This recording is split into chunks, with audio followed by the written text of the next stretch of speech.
Blog Talk Radio.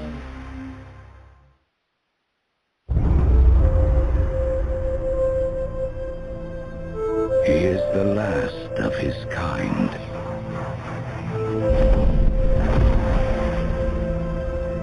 All that remains of a once powerful nation.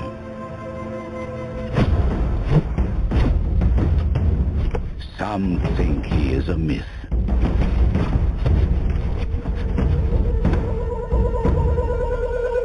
Some believe he is the chosen one,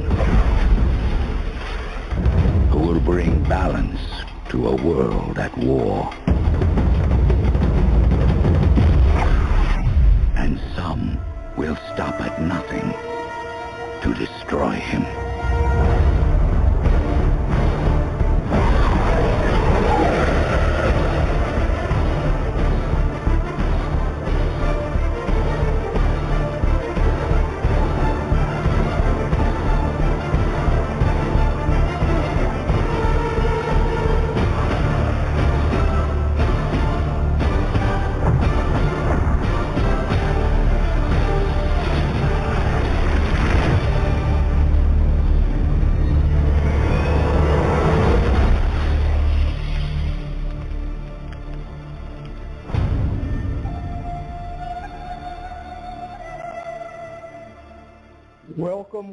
Welcome everybody to Moore's Talk Live 100. I'm your host, Tarhaka Amana El Bay.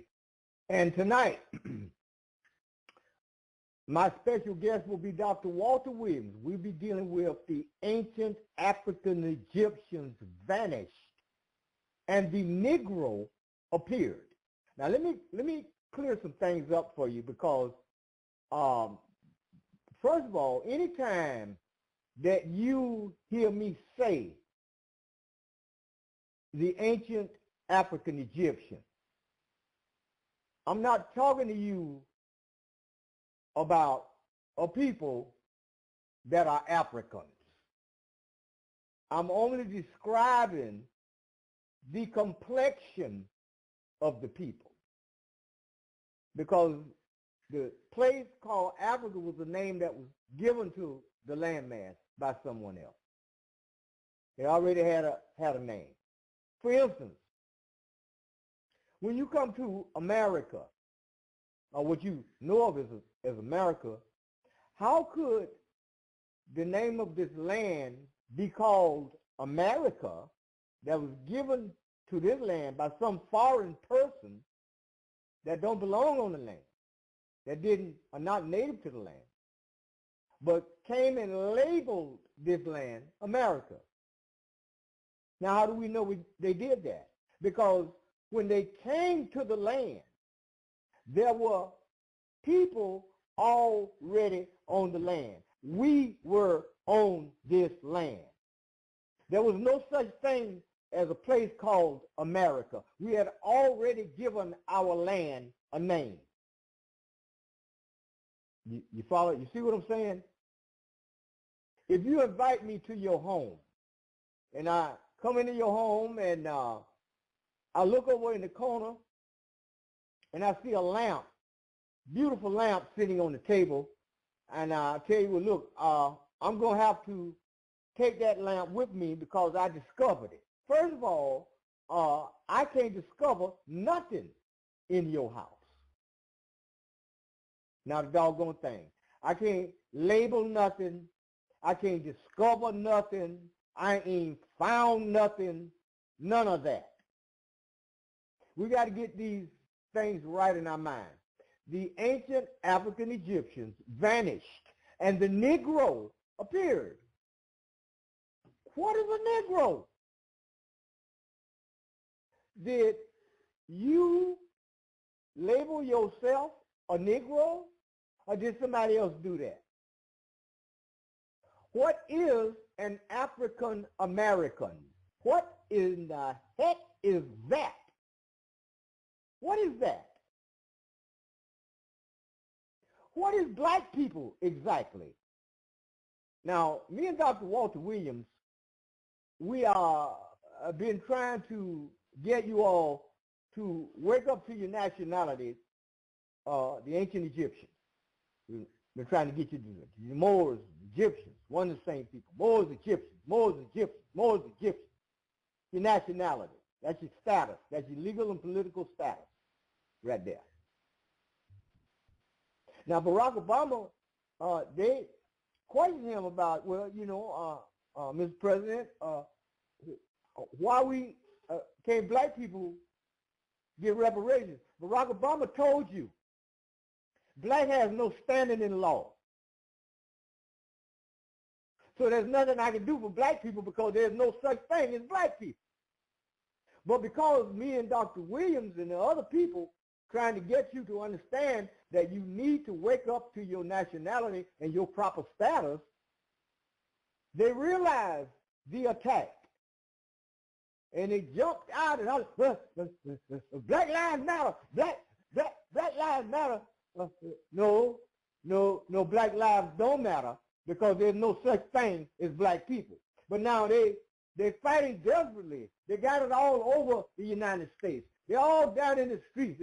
Black Lives Matter signs up. Black Lives Matter, anything to keep you from grabbing hold to your proper status and your true nationality and your true identity. They've been doing the same thing for 400 years. Every time it appears that you're waking up and going to do the right thing by yourself and your people, you're under attack. Every single time.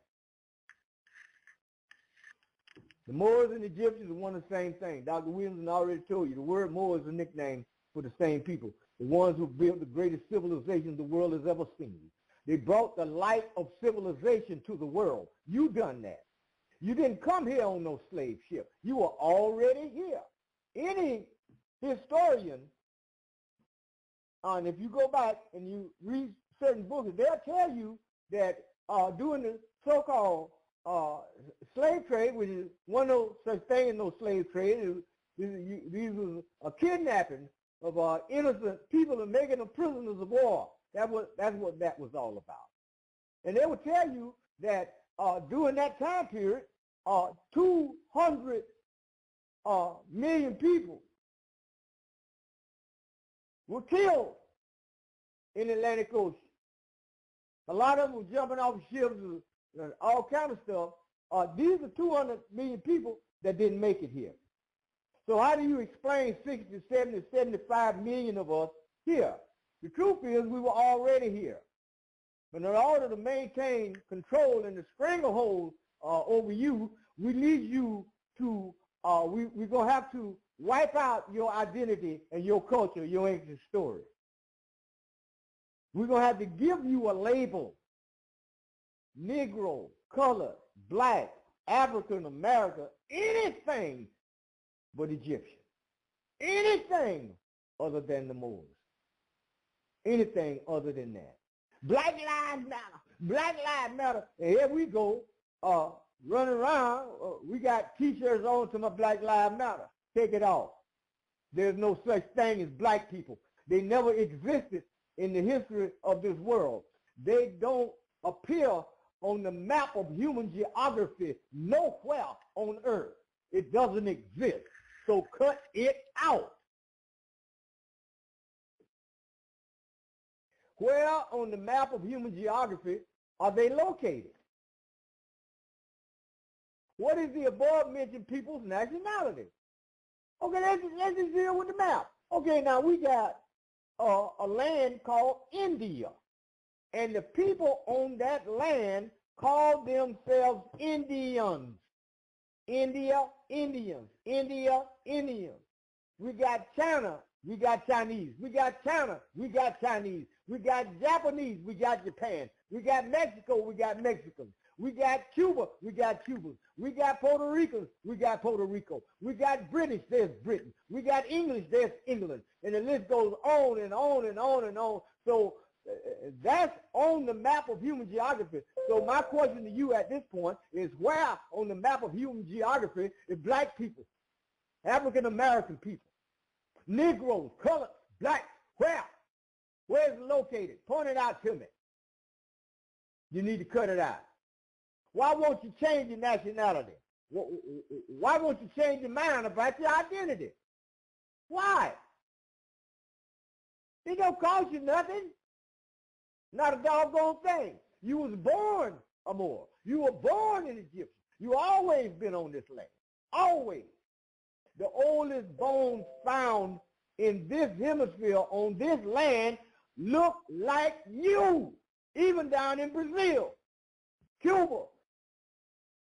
The oldest people in China look like you. In Australia, look like you. All over this planet.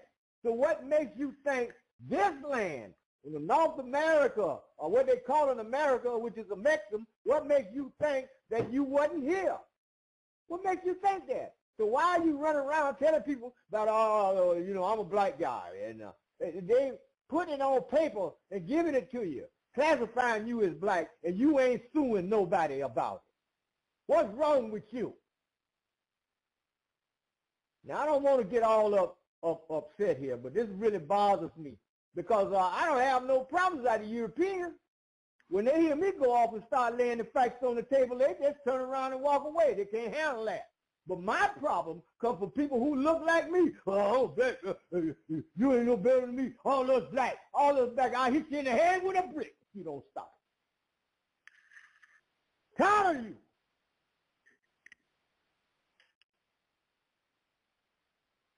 Anyway,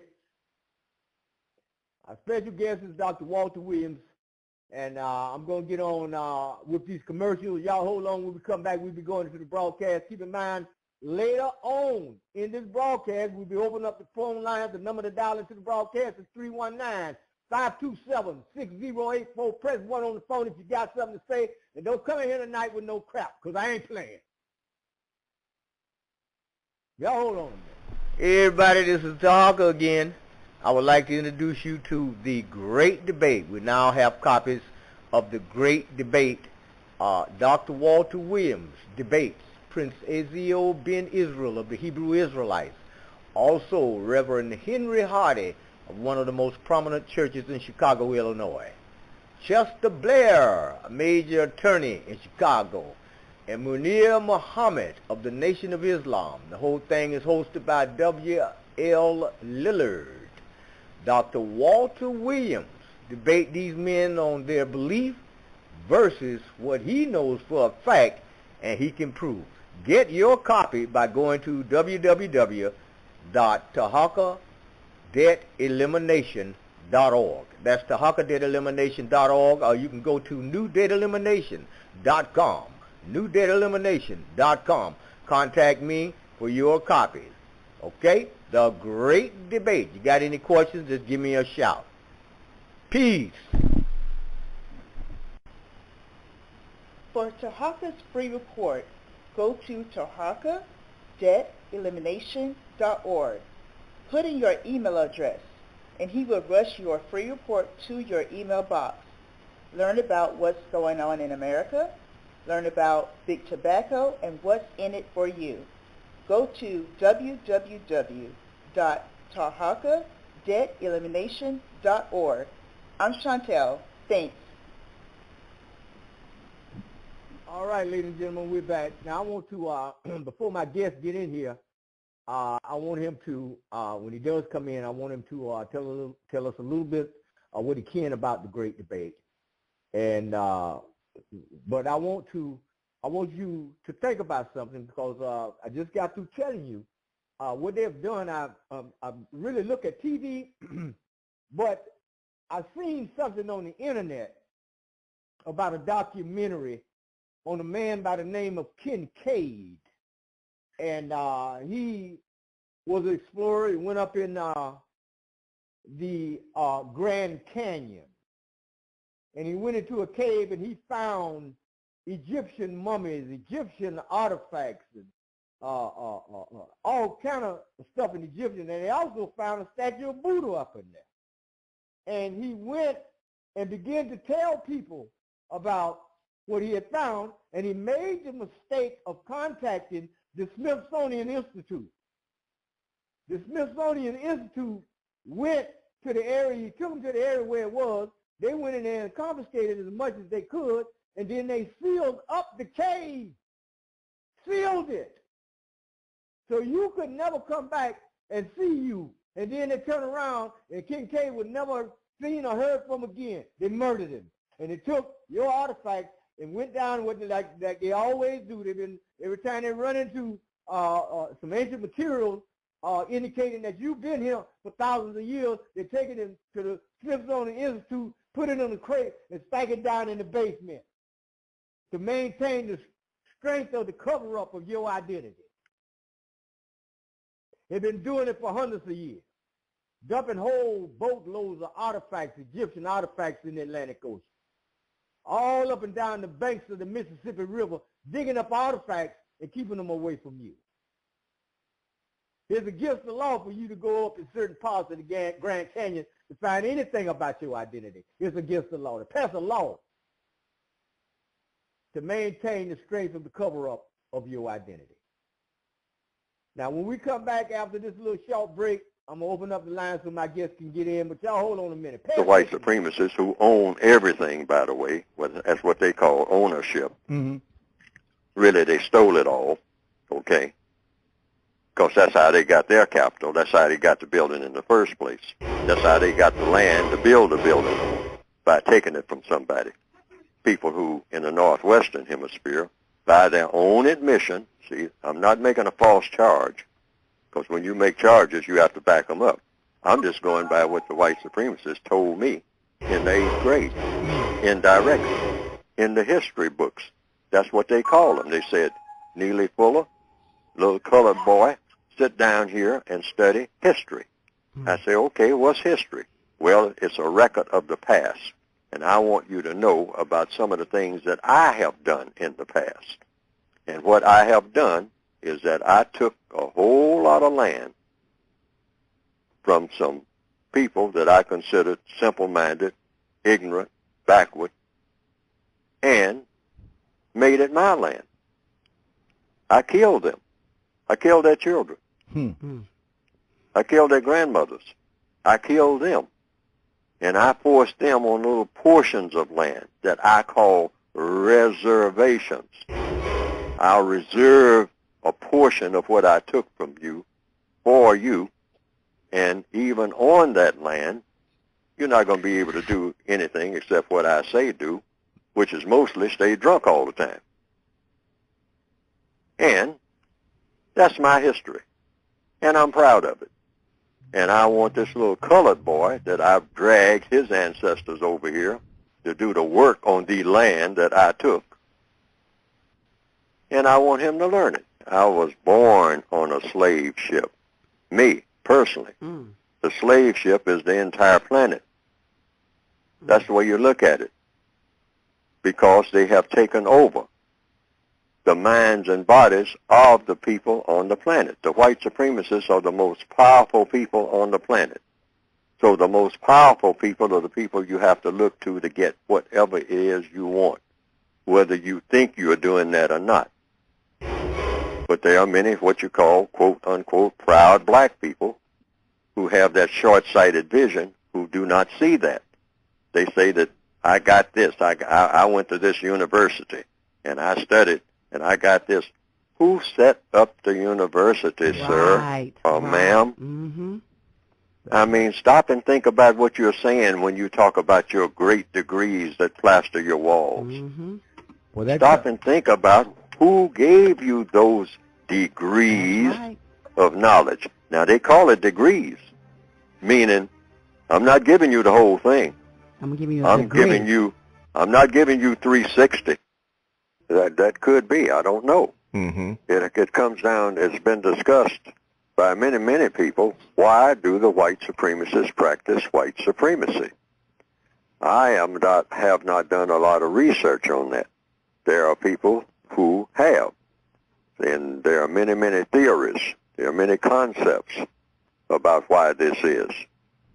But I came to the conclusion that they finally pulled it off. And that's the part that I deal with. I just deal with the mechanical part. In my opinion, in the modern day, because they are already in position, see, they can do anything they want to with the black people now, with the non-white people. See, they don't have any fear. See, they might have had fear when they started out, but that fear has been erased by what? Once you are in charge of everything, you're not in fear of the thing that you're in charge of. When you're trying to get in charge, that's where the fear is. Once you solidify it, now they are on a roll. So what they do now is what? Bask in the glory of what they are doing. They have already captured everybody that they wanted to capture. They are not running around trying to capture somebody, that's still out there loose somewhere. Yes. No, they have made all of the non-white people of this planet their prisoners of war. So when you are totally in charge of your prisoners of war, you're really not afraid of your prisoners of war when you can exterminate all of them. See what I mean? That's the logic. The logic says that. I don't have any fear of anything that I'm totally in charge of. See, when I say total, I mean total. So what do they really get out of this now? That they have achieved what they set out to do. They're not trying to achieve it. They have achieved it. It's called white supremacy. It's fun, and it's glory, and it's material gain. All righty. Those three things, that's what they get out of it. Fun, glory, and material gain. And if you just watch how they go about doing things, they enjoy. When they gun some black person down, that's fun. It's like chasing foxes. Run, black person, run. Oh, boy, I want you to run. Oh, you think you can run away from me? You can't run far enough or fast enough to find anything to step on, little black fella. They control everything. I control this entire world. Where are you going to when you run from me? When I control every place that you're going to, including up under your grandmother's porch. You can't get away from me if I really want you. So I just let you run down the street, and then I shoot you, and and so what? Yeah, I'm in charge. Okay, everybody, we're back, and I see that my guest is in the queue. I'm going to open up and see if he's ready to come in. Area code 773, Dr. Walter Williams, are you with us? Yes, I'm here, Brother Tarhaka. All right, fantastic. Before we get started, Dr. Williams, you want to, for all the new people that are here, the switchboard is lit up, and we've got quite a few people that's listening to the broadcast tonight. For these new people, you want to tell us a little bit about this great debate thing, man? Yes, well, the great debate took place 28 years ago. But if you hear and see the great debate, you think it was just done yesterday. I debated 3 men, including the host. The host, W.L. Leonard, had set me up for failure, so he thought. So what he did, he got his buddies, which is Prince Athiel Ben Israel, a member of the Black Hebrew Israelite group, he was connected with Ben Ami. Ben Ami, as you know, took a group to the illegal state of Israel and began to settle over in that area of the world. So he was the head person here in Chicago, Prince Athiel Ben Israel. And then the next person that I debated was a prominent member of the Christian church, a Christian church in Chicago, Illinois. So Henry Hardy, is the pastor of that particular church I'm talking about.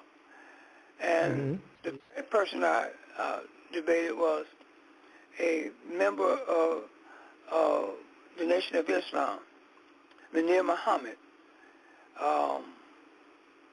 He was on there to defend Muhammad and also defend the Nation of Islam, their teachings and so forth and so on. And then the fourth person was this lawyer, Chester L. Blair. Chester L. Blair was brought on because I was saying during that time, I'm still saying that Negroes in America are not citizens of the United States of America due to the Constitution drawn up in 1787. So by him being a lawyer, all lawyers take an oath on the Constitution. So he cannot go against the Constitution and practice law too. So he was there to defend what I'm saying, that we were not citizens of the United States of America due to the Constitution drawn up in 1787. It's a Constitutional Convention in Philadelphia. And then the fifth person was W.L. Lillard himself.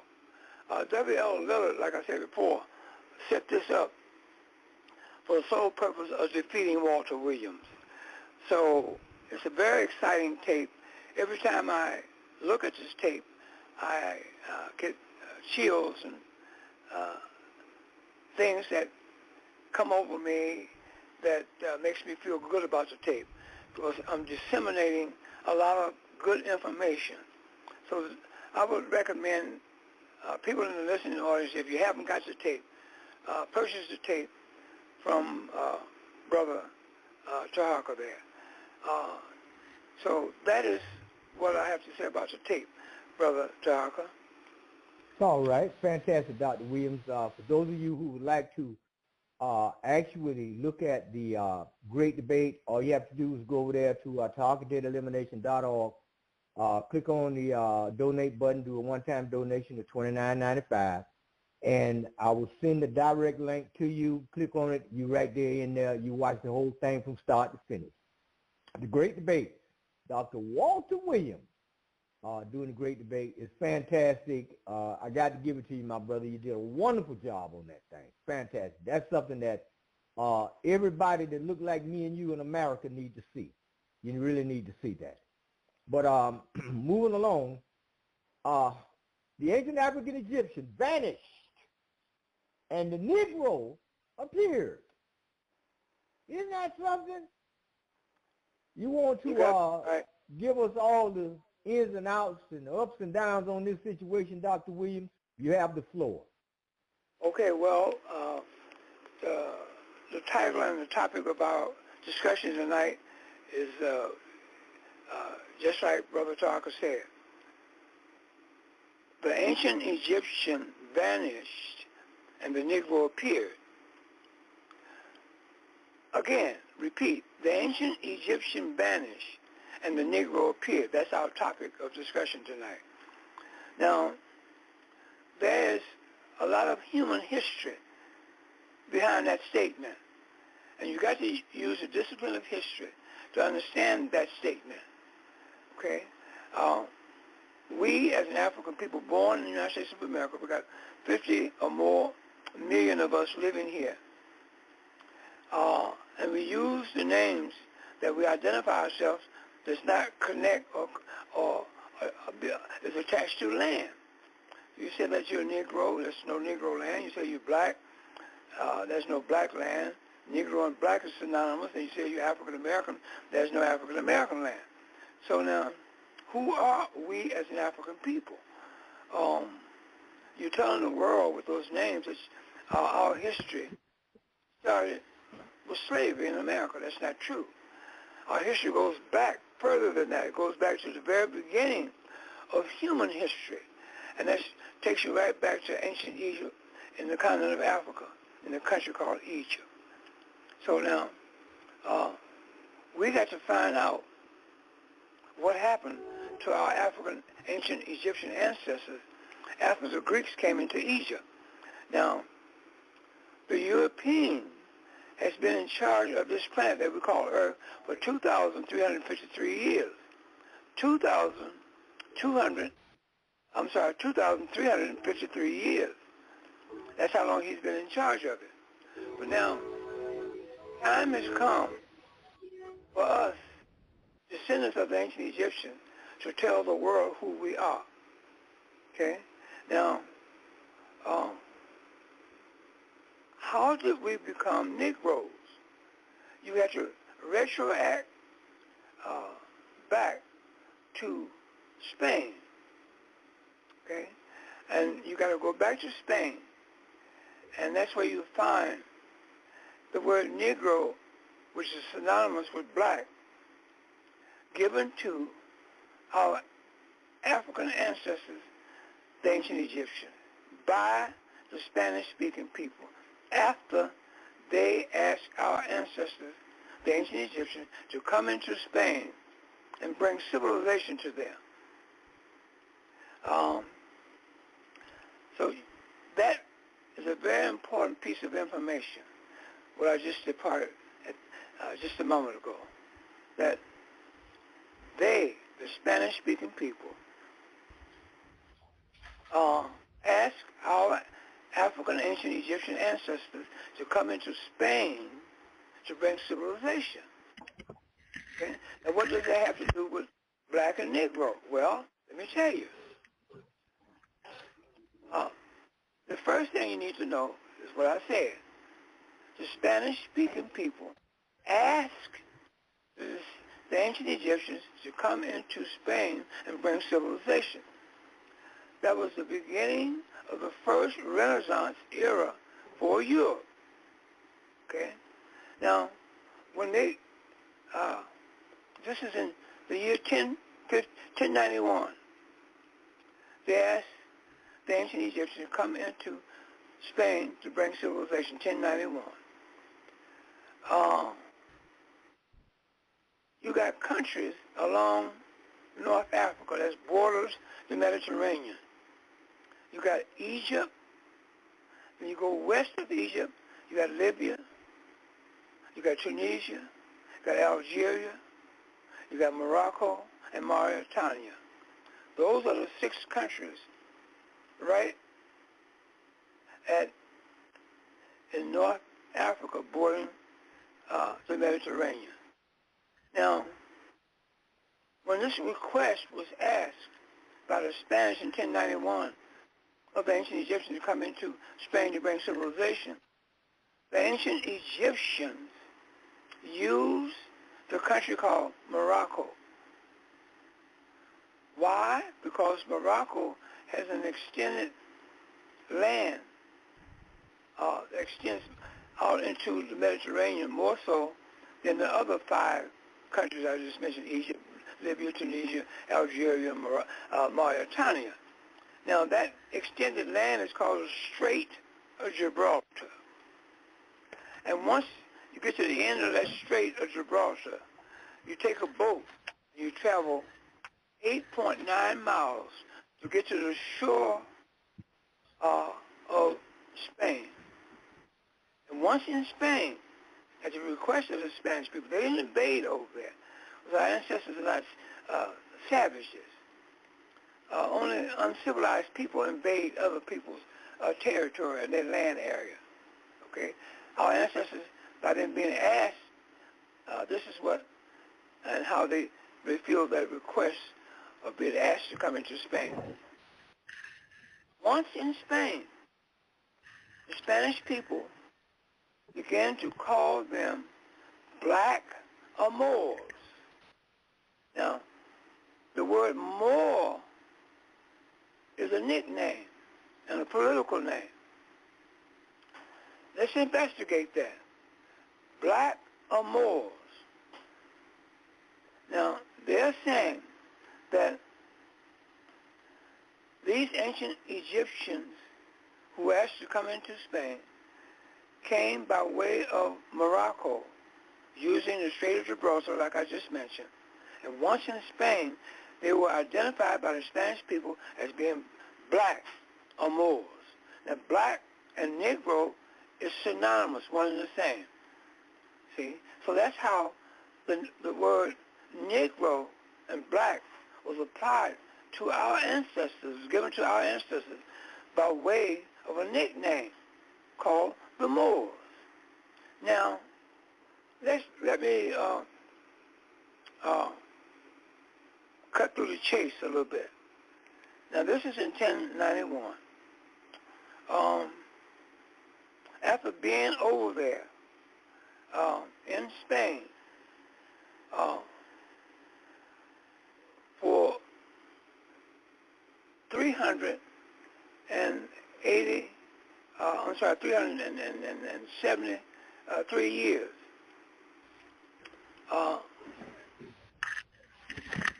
these people decided to get rid of them. And in the meantime, before that happened, our ancestors, the Moors, were asked to come into the Vatican, on the outskirts of the Vatican, and build what is known as the Vatican City, or the second seat of Christianity, build St. Peter's Church, known today as St. Peter's Basilica. They came over there in 1445 to do just that. In 1473, they built the Sistine Chapel over there in the Vatican. Now, in 1478, Ferdinand and Isabella created what is known in history as the Spanish Inquisition. With that Spanish Inquisition and Roman Inquisition, because the Spanish government and the Roman Catholic Church had allied themselves with each other. So it is called and known in history as the Spanish and Roman Inquisition of 1478. That Inquisition was to get rid of the Moors. In other words, erase the presence of the Moors that were being over there in Spain. You try to erase their presence, and they try to erase their presence over in the Vatican by way of building St. Peter's Church and the Sistine Chapel and setting up the Vatican over there, which is nothing but a replica of the first seat of Christianity, which is in Constantinople, Turkey, known today as Istanbul, Turkey. And that seat was moved out of Northeast Africa in 1439 into Europe, into Rome, on the outskirts of Rome, after a allotment of land was given to the 12 humanists that received that seat of Christianity to be placed in Europe. They wanted to erase all of that, what the Moors did. Now, I'm going to keep reminding you now, the Moors is only a nickname given to our African ancient Egyptian ancestors, the ancient Egyptian. That's all it is. So that was the first place of get rid of Spain and the Vatican, of the people who set up civilization in Spain and the people who built the Vatican for the second seat of Christianity to be placed there as it is today. So in 1492, under the Spanish Inquisition authority, they began to run the Moors out of Spain and the Vatican. And in 1492, a group of Moors came over in this hemisphere, which we call America, in 1492 with Christopher Columbus. Now, that was in 1492. The advent of slavery began in this country in 1619. So you have from 1492 to 1619, which consists of 127 years before slavery began. Within those 127 years now, mind you,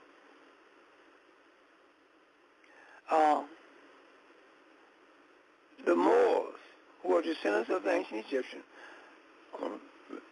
I'm going to remind you again, Moor is a nickname given to the ancient Egyptians by the Spanish-speaking people, like I mentioned earlier. So now, for 127 years, the people that are known as Moors set up civilization over in this hemisphere, which is the third civilization that the ancient Egyptians had set up. Now, the first and the oldest civilization came out of the continent of Africa in a country called Egypt. From Egypt came the rudiments for civilization for the whole entire world. The alphabet, which makes an individual literate, that's the first thing you learn when you go to school. It's your alphabet. With that alphabet, you're able to read, write, and spell. Also with the alphabet comes the musical scale, do, re, mi, so, fa, so, la, ti, and A, B, C, D, E, F, G, so forth and so on. That's where the alphabet came from. That's where the musical scale came from, the alphabet of the ancient Egyptians. So, in essence, not only did they create literacy by way of creating the alphabet, they also created music, because our ancestors were the first musicians on earth. They were female. But now, with the advent of slavery coming, they wanted to erase the 127 years of history before slavery from 1492 to 1619 is 127 years.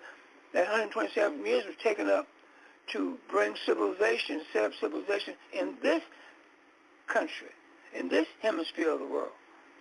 See? So now, they erased and ran the Moors out of Spain, erased and ran the Moors out of the Vatican. Now, they're running, at this time of slavery, 1619, they began to run and try to destroy Moors again out of history. So now, what they did, they were taking skilled Africans out of Africa, bringing them over here in this hemisphere to put them, these are human beings now, to put these humans in slavery. So now, in order to get rid of the Moors over here for the third time, first time in Spain, second time in the Vatican, and now they're ready to get rid of them again. So what they did, they took the human beings that they had taken out of Africa and brought over here to put them into slave, and make slaves out of them. They said, and what they did, they put the enslaved African taken out of Africa, those human beings, and they took the Moors who had set up civilization over in this hemisphere. In order to get rid of them, they put the enslaved African, they brought out of Africa, all skilled men and women now, and they put them under one umbrella with the Moors. And they said, now, since all of you all are Africans, I'm going to deem and call you all Negro. You see? So that's how the word Negro got to be attached to us. You have to retroact back into Spain, like I mentioned before, and you find the history that's attached to the name Negro. See? So now, I read a book that was published in 19 39 by Theodore P. Ford. The book is entitled God Wills the Negro. In that book, Theodore P. Ford said these words: the ancient Egyptians vanished and the Negro appeared. Repeat, the ancient Egyptian vanished and the Negro appeared. You see? Now, that's how the ancient Egyptians got buried with that name Negro. And if you don't know history, you will never find that out. What I just got you telling you. You will never find that out unless you use the discipline of history and unless you start with the world's first and oldest civilization ever existing on earth, known in history as the ancient Egyptians. You have to start there. Those are our ancestors. Today, we need to let the world know who they are and who we are as being descendants of those great and grand and glorious people who brought civilization to all of humanity. Now, again, the topic of our discussion tonight is the ancient Egyptians vanished and the Negro appeared. Now, let me fast forward. In 1990, in Chicago, Illinois, right here where I live, I opened up an ancient Egyptian museum in March 11, 1990. And in 1983, I published my first book, The Historical Origin of Christianity, where by that book is saying there's never been a man that ever walked the earth in human form of a race, creed, or color by the name of a Jesus Christ. That was in 1993. And that is what brought on that debate that we were discussing earlier in this program. So now, in 1996, I believe, the Black Physicians Association of Cook County Hospital, they call themselves Black Physicians of Cook County Hospital. Now, Cook County Hospital is a hospital where I, Walter Williams, was born, where my daughter was born. It's Cook County Hospital. So I was honored that they asked me to come that Black History Month and be the keynote speaker for that program. So I took them up on that offer. I went to the designated place in the hospital that they had set up for me to give the lecture. After I gave the lecture, I was being congratulated on the lecture and so forth and so on. And they took me, a group of the doctors took me in a room, and they gave me my honorarium. And I said to them, one of the doctors, I said, now,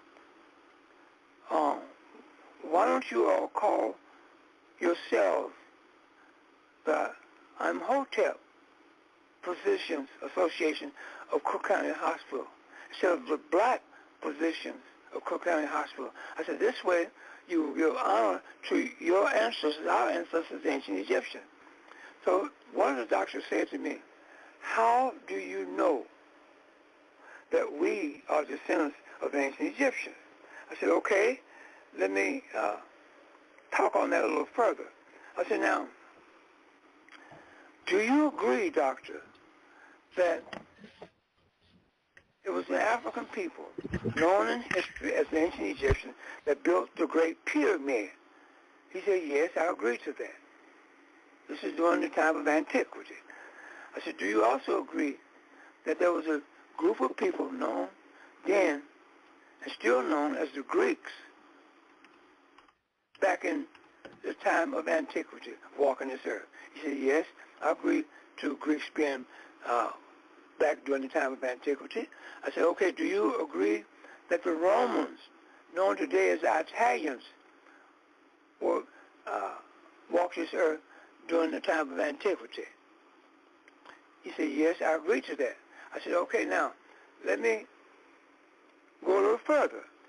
I said, today, as I speak, the Greek descendants are walking this earth as human beings calling themselves Greeks. Is that true, doctor? He says, yes, that's true. I said, now, the Roman descendants are walking this earth calling themselves Italians. Is that true, doctor? He says, yes, that's true. I said, then let me ask you a question. Where are the descendants of the ancient Egyptians? And his mouth dropped open. He couldn't answer me. I said, well, did they disappear? Did they vanish? Where are they? So I had to go on and explain to them that the ancient Egyptian is now under the name of the Negro right here in America. So the topic of our subject today is the ancient Egyptian vanished and the Negro appeared. So that's what I have to say about that, Brother Tarhaka, and you can take it from there. All right, Dr. Williams, fantastic, man. You laid it out. You gave us the people, places, times, and events, the whole 9 yards. But I want to get down into the severity of the situation because I personally feel like our people still don't get it. We're looking at it and just still don't get it. We're looking at the television, and history comes on about Egypt, all the documentaries, and every documentary that I've seen. I've done an investigation for the past 3 months. I don't look at no TV. I don't just cut no TV on and look at no movies. I ain't got time for that crap. What I do is if I find something doing my research on the internet or on YouTube or whatever, I'll go and see if I can bring it up on the television so I can get a closer and detailed look at it in a relaxed position, if it is a documentary, especially if it's dealing with history. And what I have found in the past 3 months, looking at North Africa, Egypt and North Africa from every conceivable angle, every image that I have seen of somebody calling themselves an Egyptian are Europeans. It's incredible. I be looking, I said, well wait a minute. You in Africa, or when are you going to show an African pharaoh sitting on the throne?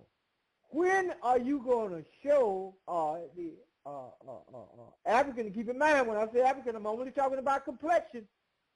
When are you going to show us anywhere? It's as if we have been totally removed, hidden, buried, locked in a trunk, put in a cave underground somewhere, and here goes the European with your clothes on. He's got the painting on his face, and he got the gold and stuff on his body, steady projecting into the minds of people worldwide that we are the Egyptians, which is a damn lie. It's incredible. I've been looking at it for 3 months. Every mention of Egypt or every individual that you see in Egypt looks like anybody and everybody but you. Amazing. We can look at the Italians in Italy. We can look at people in Rome. We can look at all these different cultures, Greenland, Finland, Iceland, all over. But no you. And if you do see you somewhere, it's in some type of servitude position. It's as if you didn't even have an ancient story, but it flies in the face of anthropology and archaeology, because the oldest finds on this planet is you. So why is it that all of a sudden, when it comes to any kind of magnificence, somebody else did it other than you? It just wasn't you. Amazing. This is the most amazing thing. And I mean, boy, look here. I have listened to radio broadcasts where they talk about the Egyptians, and don't mention not one single time about you. Not one single time. We even had a guy that called into the show that I was listening to. This guy came into the show and said, hey, man, the Egyptians were black. They were African, and then the guy that was doing the talking said, yeah, you're right about that. But then they went on excluding you for the remainder of the broadcast. This is incredible.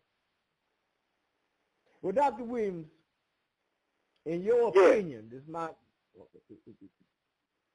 is to me, and this is how I see it. This kind of thing is devastating. Is real dangerous, especially when you realize that there are a lot of people who simply don't have computers.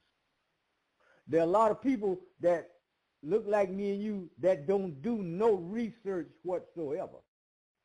And they just constantly brainwashed. Go to work, get off of work, come home, eat dinner, flop down in front of the TV, and lend their brain over to somebody else for a good night's brainwashing with somebody else's image, and it has not even dawned on them that they are being injured. They're being harmed.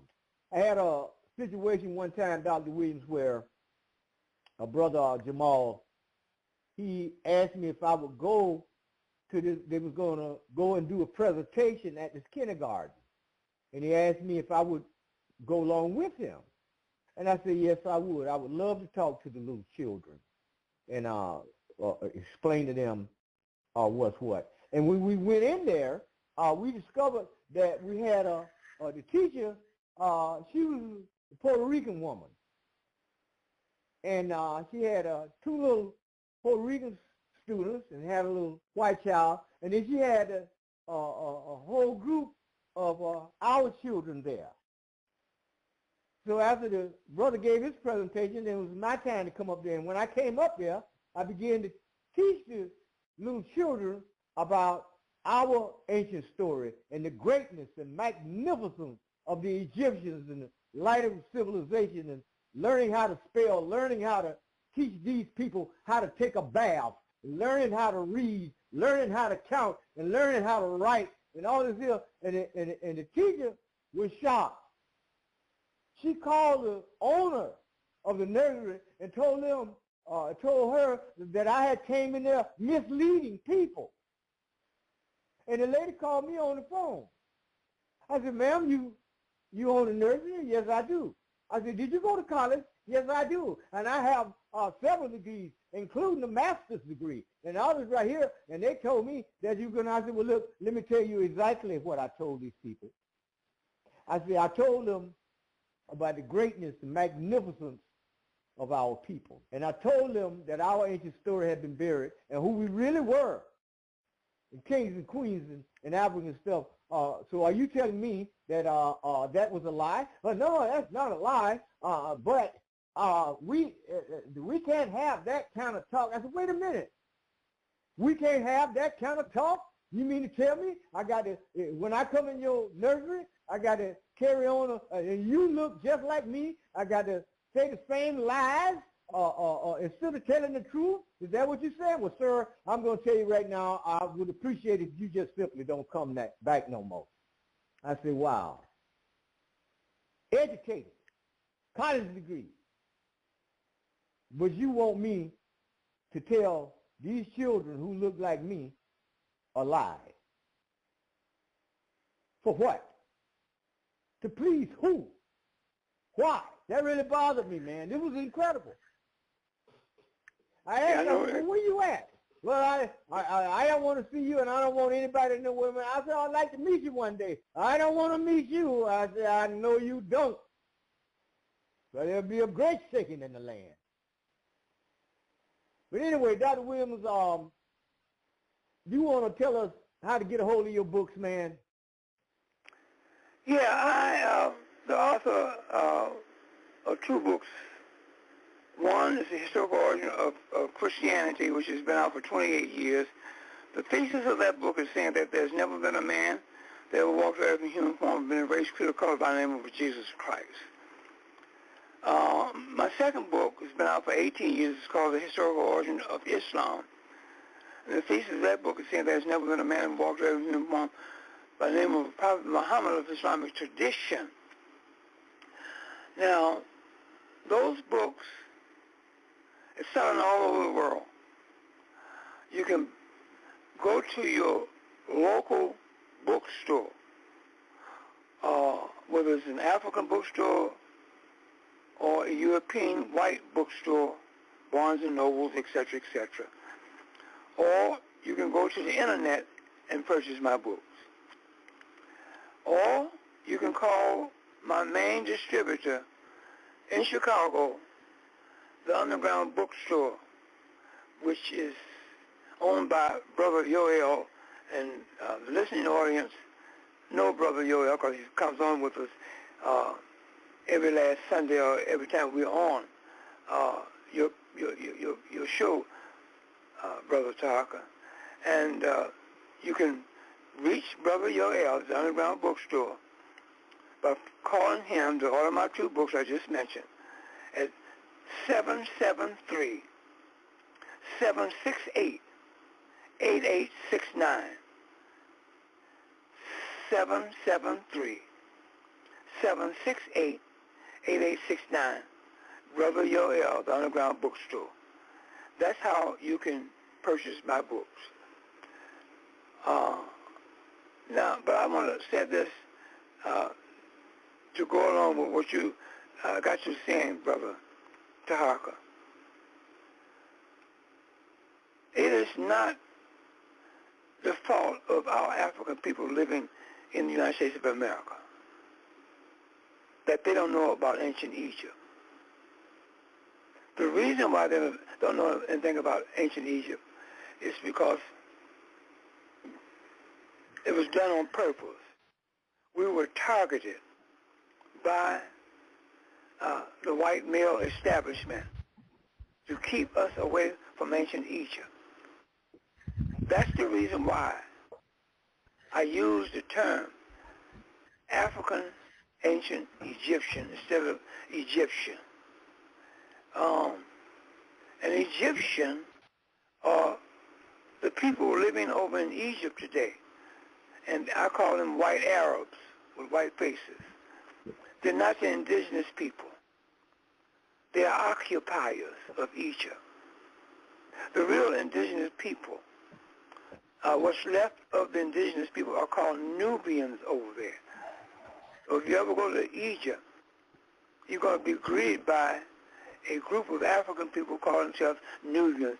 They are last remaining descendants of the ancient Egyptians.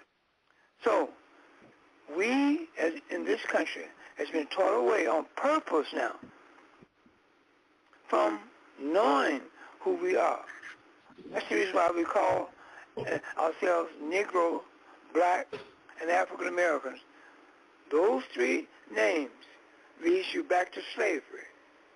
If you don't believe it, go to Washington, D.C. The Smithsonian Institute has a exhibit in Washington, D.C. called the African American Museum of History and Culture. When you walk into that museum, the first thing in the first exhibit that you will see and hear is about slavery, how we were slaves over in this country. So that's done on purpose. We've been taught, they have taken some of the best minds of us Africans living over in this country and trained them away from ancient Egypt. So you, today, as you see these great minds walking around among us, not mentioning anything about ancient Egypt, yet still they got all these degrees. You know, I don't want to call any names, but you know them when you see them. But they never mention nothing about our connection, their connection with our African ancestors, ancient Egyptians. Never said that. So it is something that's done on purpose and by design by the European white male.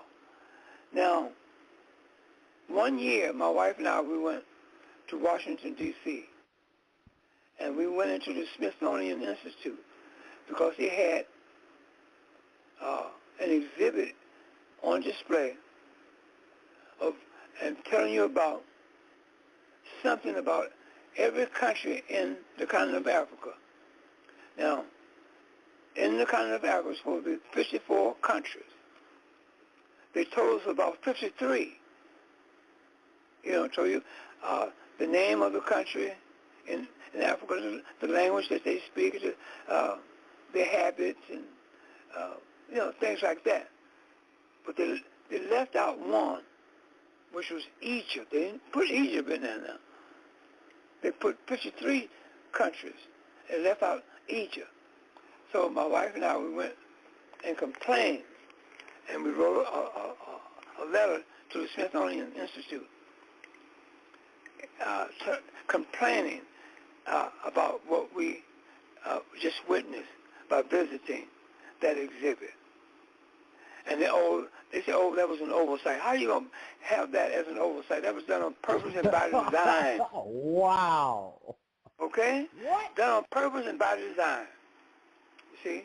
So, here in Chicago, at the Field Museum in Chicago, they had to put up, they have two exhibits there. One, an African exhibit, and then they have Inside Egypt exhibit. Okay, they have two exhibits. One is an all-African exhibit about Africa. They don't say nothing about, in that exhibit, they don't say nothing about Egypt either. But they got Inside Egypt separate in the same building, but in the basement, they call it Inside Egypt exhibit. That Inside Egypt exhibit was put up by the University of Chicago. And the University of Chicago is not our friend. They are one of our worst enemies in academia today, because they are behind all, they're one of the entities that's behind us not knowing who we are, and that's done by design.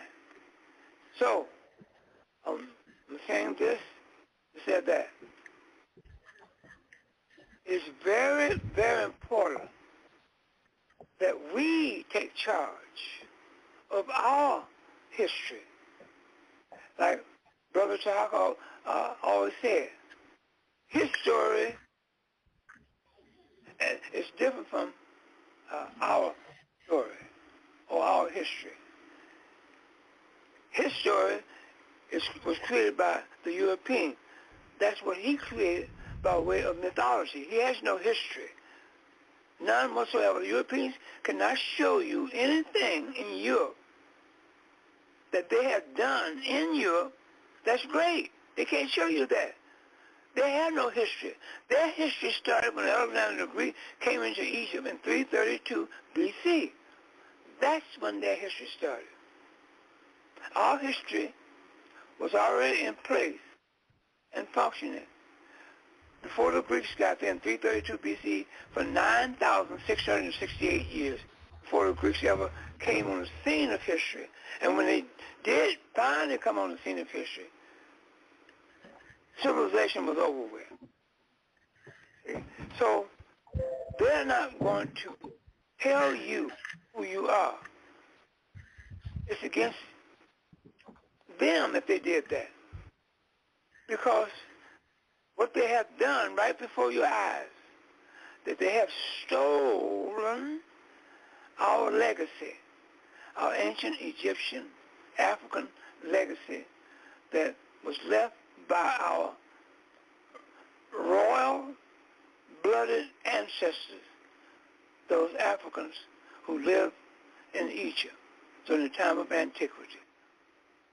And we, as descendants of those great and grand and glorious people, have the same blood, the same royal blood that was coursing through the veins of our ancestors, the ancient Egyptians, are now coursing through the veins of us living in this hemisphere of America, and who has been trained to call ourselves blacks, African Americans, and Negroes. That's done by design. They did that on purpose. You see? So now it is up to us. Tarhaka, you have provided this program for me to come on last Sunday of every month. And I've been doing it, and we've been doing it for going on, this is our 6th year, doing just that. And you've always heard me say, you have to go back to ancient Egypt. Always go back to ancient Egypt. You have to go back there and come up to the present day. We have to find out what happened to our African ancient Egyptian ancestors after the Greeks came into Egypt. It's very important. See? So we cannot use any other name. Like our African scholars are misleading us by using the word and calling Egypt Kemet. No. Don't do that. The world knows our ancestors as the ancient Egyptians. I wear in the wintertime I wear a sweatshirt, summertime I wear a t-shirt that says on there with a picture of King Tut or either the Sphinx, and in the background of the Sphinx is the Great Pyramid. And I have on this shirt, I love my African ancestors, the ancient Egyptians. And on the back of the one I have with the Sphinx and the pyramid, I said, my African ancestors, the ancient Egyptians, built the Great Sphinx and the Great Pyramid. See?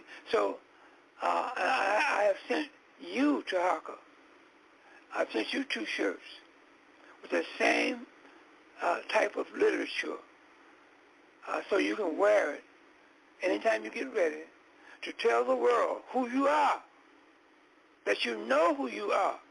When you wear that shirt, I know that you're very, very proud, because that shirt that you're wearing is drawing people to you, and they are making awe over you because of what you're wearing and what you have got printed on that shirt about your African ancient Egyptian ancestors. So we are going to have to tell the world who we are as an African people. We're going to have to do that. Stop telling the world that you're a Negro, and black, and African Americans, and that ancient Egypt was Kemet and so forth and so on. All that type of rhetoric and language will not help us. We have to tell the world who we are as an African people, who our ancestors are. I didn't say a word, but are. Those Africans living in the continent of Africa who brought civilization to all of humanity.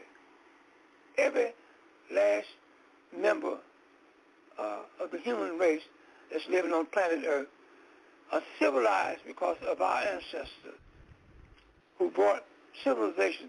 They were picked and chose by the universe to do just that, to bring civilization to all of humanity. And the European is jealous of that. So therefore, he set out on purpose to eliminate us. He taught us in school, and that teaching from him caused us to be miseducated. because he taught us away from ancient Egypt on purpose.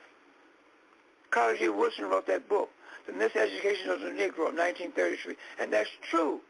Today, it still stands strong. We have been miseducated on purpose, and because the Europeans set out to steal our legacy. He walks around on this planet being arrogant with the stolen legacy of us, Africans, that's living on this planet Earth, that are known as Negroes, Blacks, and African Americans. And he knows that we are the descendants of the ancient Egypt. He knows that. The Roman Catholic Church is all in cahoots and all part of that hidden legacy that our ancestors left us. They know who we are, but they're not going to tell you who we are. And they're not going to tell the world who we are. We have to do that. And this show that is being provided by Tarhaka Bay last Sunday of every month gives me and him and others the opportunity to come out and tell the truth about who we are. So you listening in the listening audience who are Africans, you have the obligation, because you have been told the truth over and over again. So you can't, there's no excuse, you know. But now there's plenty of other Africans living in this country who has been taught away from ancient Egypt in the school system.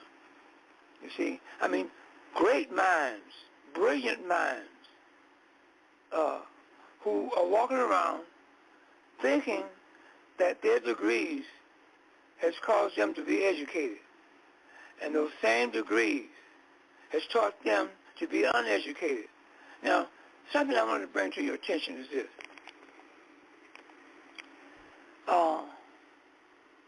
In order for you to get a job in this country or in the world today, in order for you to deal with this country, in order for you to get a job in this country, have a position whereby you can make a living from that position, you have to go to school and get miseducated in order for you to get some kind of degrees from Western academia, in order for you to qualify to get a job. Now you think about that. You have to go to school to get miseducated on purpose now. They know what they're doing. And get their certificate and allow them to miseducate you in order for you to get a job. That don't make sense. But anyway, Brother Tarhaka, I'll turn it back to you. All right, fantastic, Dr. Williams. And I thank you so much for the opportunity to present this to the public, because this is very, very important. I have a book here on my desk. It's called The Story of the Moors in Spain by Stanley Lane Poole, with the new introduction by John G. Jackson. Now, John G. Jackson, Elijah Muhammad, and let's see who you mentioned this book earlier. What's his name? I'll think of it in a minute. But I have a passage in here taken from this book called The Moors in Spain by Stanley Lane Poole on page 135. Now, I want you to think about, because see, this information right here is being withheld from you. This is covered up. This is not being shown to you on television. You won't see this on television. This is covered up. Now I'm going to read this passage to you, and I want you to think about what I'm going to read to you. In the middle of this page, on page 135, it says the title is The Palaces of the Sultan. Now, who is the Sultan? You! The whole city was full of noble buildings, among which were counted more than 50,000 houses of aristocracy and official classes, more than 100,000 dwellings for the common people, 700 mosques, and 900 public baths. Think about that for a minute. 900 public baths. So a man walking down the street can just simply walk behind a wall and wash his behind. No excuse whatsoever. If you come into this city and you came from somewhere else, if you was on a horse or if you was walking, you can become refreshed. Don't cost you a dime to do that. Not one single penny.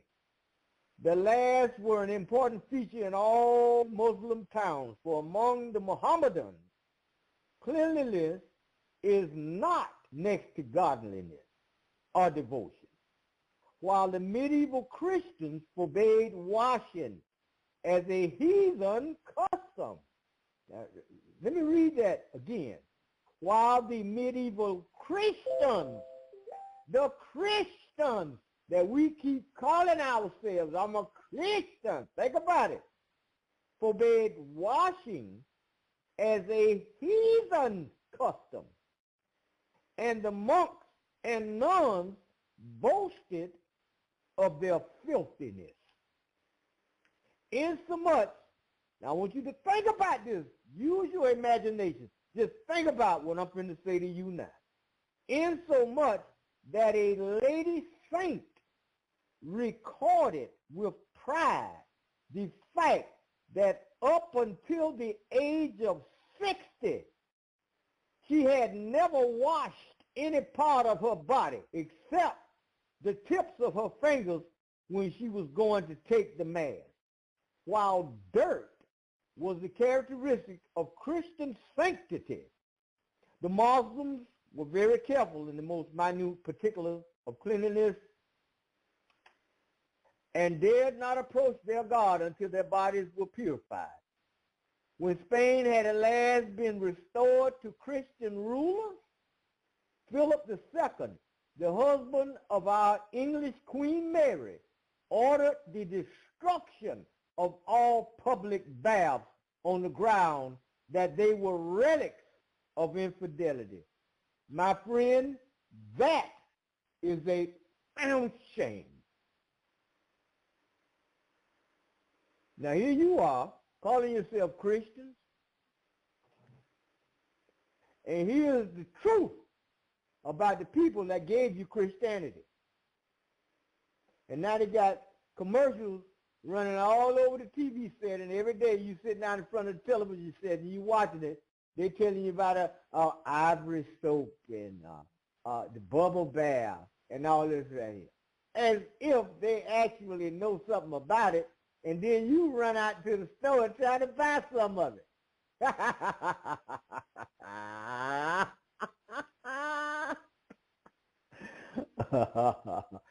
What I suggest you do is learn something about yourself and learn something about your own culture and learn something about history, the reality of the situation. And don't think that just because this happened way back as early as the 9th and 10th century, the 10th century, when we built paved streets and sidewalks and had street lamps running all through Spain. Colleges and universities by the hundreds. One university had over 12,000 manuscripts. Everything from mathematics to astronomy and astrology. That came from you. You are the one that invited, that brought the light of civilization to the whole world. And now you turn around and calling yourself a Black Lives Matter? What's wrong with you? Have you lost your mind? There's no such thing as black people. No Negroes, no color, no African Americans. It doesn't exist. Even Barack Obama stood ready to help you, but he couldn't help you because you insist on being something that you never was and you never could be because it doesn't exist. Dr. Williams, you got to excuse me, man, because I get upset a little bit sometimes because I was at a funeral the other day, and we at the graveside, and I'm standing next to this guy. He's a deacon in the church. I'm standing there, and the guy said, well, let us all repeat the Lord's Prayer out of the Bible. Yeah, I'm just standing there waiting till they get through with it, and this guy, he started bumping me on the arm. Say the prayer, say the prayer. And I'm like, in my mind, if you bump me one more time, I'm going to knock your ass out. Excuse me, Dr. Williams. I don't like no cussing. Y'all forgive me for that one. I was just that mad with him. And he know not to say nothing else to me after it was over with. Got nothing to do with me. And the people that gave it to you, you give it back to them. I gave it back to them in 2005. And a white man right there on my job and said, here you go your Bible back. I don't think I'm going to need that no more. That belongs to you. That belongs to Christianity. It don't have anything to do with me. I don't want it. You can have it. Well, I don't want it. I said, well, I'm going to leave it right here on the table. If you want it, you can get it. If you don't, whoever. But I won't be using it anymore. I don't need it anymore. What I want to know is who was it that enslaved my people? Because I'm different now. I want to know where they at and what they done. But anyway, Dr. Williams, we're down to an hour and 33 minutes. I'm going to go ahead and take a little quick break. And when I come back, I'm going to open up the phone lines and we can get on down in here and keep on rolling with this thing because this is very, very important. Your nationality is associated with a landmass. So what is the name of this land before somebody comes from somewhere else and name it America? We got Egyptian pyramids all over this landmass, all stretched down, going down into South America. All this here covered up. Right off the coast of Florida and the Atlantic Ocean. This is right there for you to see. Right up there in Kentucky, all over. They're all over here. A lot of them covered with grass and stuff, and they call them mountains. They ain't. You built it thousands of years ago. Not to mention what you did in North Africa. But we'll be right back, and I'm going to let Neely Fuller Jr. Say what he got to say about nationality, and we'll come back, we'll open up the phone line. So y'all sit for a minute. Well, when a person asks you a question and you don't understand what the question is, you did the correct thing. That's the codified response. You did exactly what the response should be. And that is, you ask him, you use the very words that whomever the person is, the words that that person is using, you get that person in a polite, courteous manner to explain what the word means. You did the correct thing. That's the codified response. That's right on point. What do you mean by nationality, sir? And don't help with the answer, because you might have ideas yourself about what the answer may be, but that person is talking to you and using the term, so you want that person's definition of the term. That's whether the person is white, non-white, male, female, whatever. Always ask about the terms that that person is using, regardless of what you think the term may mean. You just simply say, and you did the correct thing. What do you mean by nationality? What was the person's response when you asked that question? Do you remember? Yes. Well, he just went on to tell me, instead of answering my question, like what country are you from or whatever, he went on to say, well, you should be this, you should be this. He went to a religious aspect. Like, it's like he wanted me to say something and say, oh, nope. I guess he wanted me to say, hey, I'm American. Say, no, you're not American, you're this. Like, so he was looking to retaliate based on my response, but I think I caught him off guard by just, asking him the question back to him. But his response was, brother, we are, members of the lost tribe and this and that. And I just sat there and listened to him. that was the correct procedure. Now, okay, and you always do it with an approach of being courteous and just listening to what the person has to say. The person has something to tell you, so you just listen to what the person is telling you, and you said that the person said what he had to say and then walked off. Is that correct? Yes. That's the way it's supposed to work, because it's never supposed to get into an argument. It's never. Okay. Black people have to stop arguing with each other or with anybody, really. That should be, in 2019, no more arguments of any kind, because arguments don't produce what? Constructive results. Conversations do. It's the difference between an argument and a conversation. A conversation produces a constructive result every time. An argument does not produce a constructive result. So how do you avoid arguments? Simply by asking questions and listening to answers. And don't say anything. Don't give your opinion about anything. That's one of the best ways. Don't give your opinion about what the person is saying. Just listen. And when they finish, say thank you very much.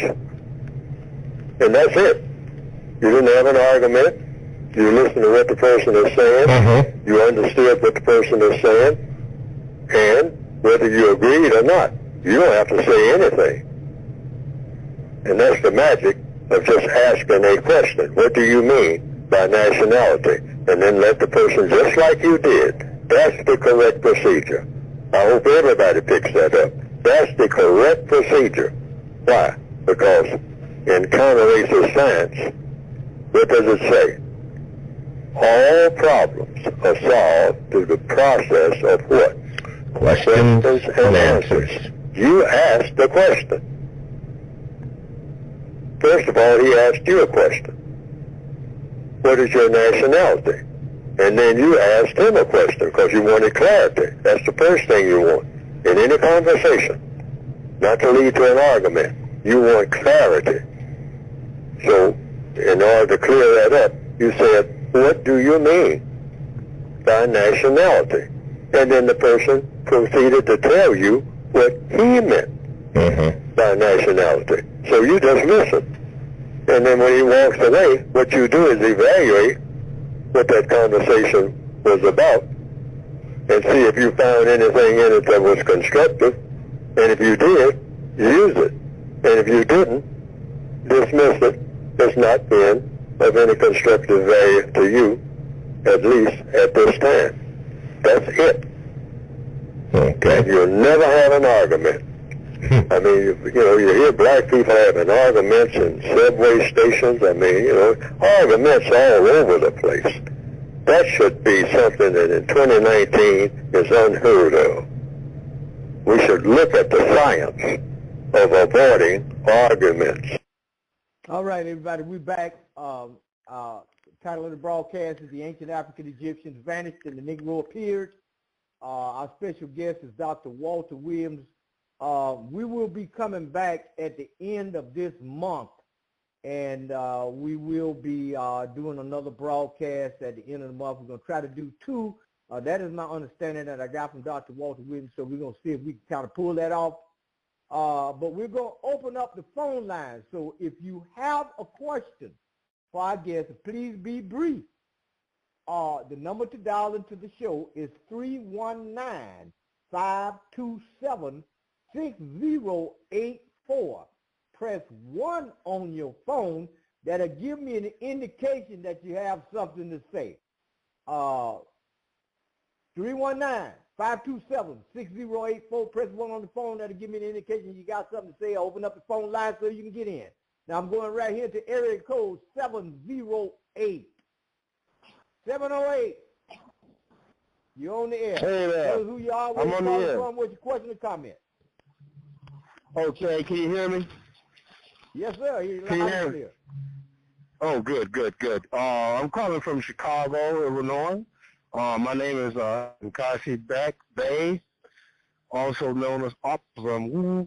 And I am honored to be on this blog talk. This is the first time I get to talk to a master teacher. Dr. Williams. This is good. This is going to be a Hall of Fame for me. It's an honor. I just want to say that your book I've had years ago when I was, I seen it years ago when I was in high school, and I have been through so many changes from high school with the, and everyone has seen your book. They've seen it. They're in the conscious community. They've seen it, and they don't understand the ramifications of the book because we just thinking that it's some book that just teaching us about the Coptics and we were the black Egyptians. They don't understand like time and how Jesus wasn't a real person. How they changed everything to zero and made a wormhole and he started lying through this wormhole called zero, or based upon something that never existed. But I had wrote a letter to be read, but I'm gonna make it short because you had already answered when I listened about the Negro and not having a space as an ancient Egyptian. They intended us to be Negroes, and so all the accommodation is ancient Negro, not ancient Egyptian. So we have to use that space and make whatever spaces they have available as Negro for ancient Egyptian. But my question truly is about the museum.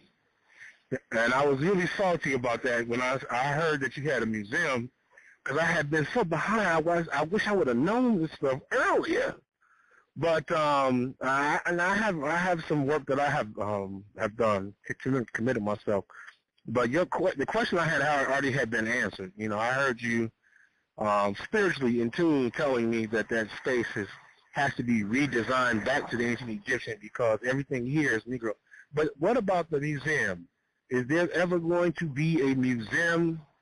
Because we technically don't have no country, and so a lot of our people are humiliated in many different directions with their energies. Be it nationality, sexuality, they have no place to go. No, not even a colonial and territory to inherit. So there's no place to go. We have no country. And when you travel abroad, they tease us about that. Everyone teases us that we have no country. So no physical place. As far as being established and catered to as our own country. So what about the museum? Is there places where people can go and bring what they know about ancient Egypt to the table, to the conscious community? And thank you for letting me speak. Peace. Okay, well, don't leave. Brother, thank you for your call. I appreciate your consciousness. I appreciate you, period, for wanting to be aware, seek knowledge that you have set out to do. And I want to commend you on that. Now, the museum I had open at 3849 South Michigan Avenue in Chicago for 11 years.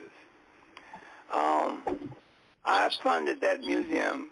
I bought the building, remodeled it, and put the exhibit in there all out of my pocket.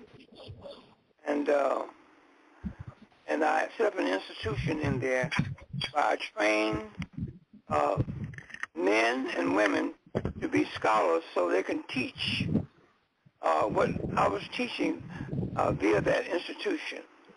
And so we used to have classes in there on three major Western religions, Christianity, Islam, and Judaism, and the Bibles, and when I say Bibles, with the S, it was Old and New Testament, and the Quran, and Sefer Torah, and Talmud, so forth and so on. So that I had to close down because I wasn't getting any support like I should have gotten. And wow. To further that, what I just got to saying, it's going to have to be some, let's say, some well-to-do or rich African who is part of our community, our African community in America. They're going to have to use their money to put up an institution that reflects history and the culture of the ancient Egyptians. That's how he gets his museum up. You go into any one of those museums that's put up by Europeans, no matter what kind of museum it is, you'll find on the board of directors men who were well-to-do men who had accumulated finances and money in order to do just that. So we're going to have the same thing happen in our community. We're going to have, like, I know you know John H. Johnson, who owned the president and owner of Ebony and Jet magazine. That's one of the men who had money. And then John Senstack, owner of the Chicago Defender, he had money because these men, when I was a contractor, I got work from them. They were some of my clients, some of my customers. So men like those men I just mentioned, the ones going to have to be sought out to finance an ancient Egyptian museum or a cultural center that's reflecting ancient Egyptian culture and history. But they themselves have to be have the knowledge of who we are as a people, who they are as a people, who our African ancient Egyptian ancestors are. I didn't say were. So, but they are in the same boat as the average African born in this country. He went to the same school I did. He got the same miseducation that I did, away from being taught of who he is as an African person, and being taught away from any history that that he should know coming from our ancestors, the ancient Egyptians. So he doesn't know that. So I don't blame him for that. But that's where they said that's where the consciousness has to be in one of the minds of those people. You got even the doctors, like I mentioned before, Cook County Hospital invited me in 1996 to give this lecture there on Black History Month. They didn't know who they are. Okay, they don't know who they are.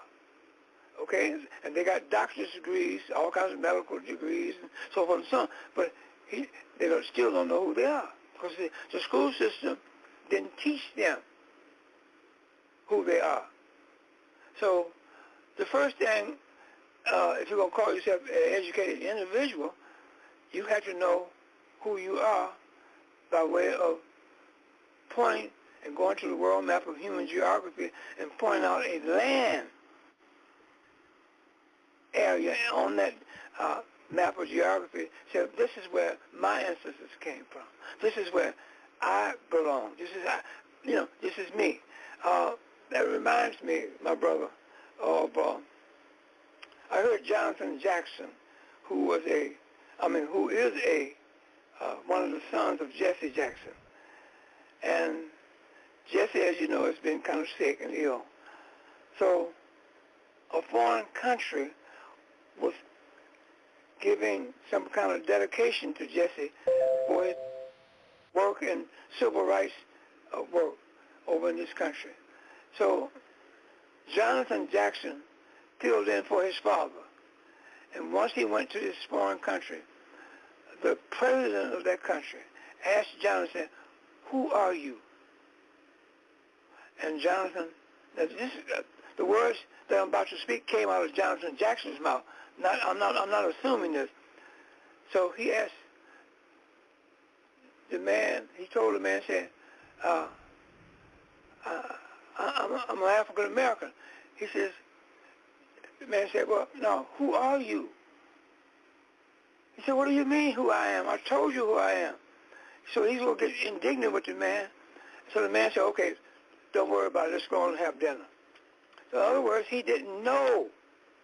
And Jonathan Jackson is a professor at the Chicago State University in Chicago. Teaches classes over there, and so forth and so on. Looked up to in our community as an educated man.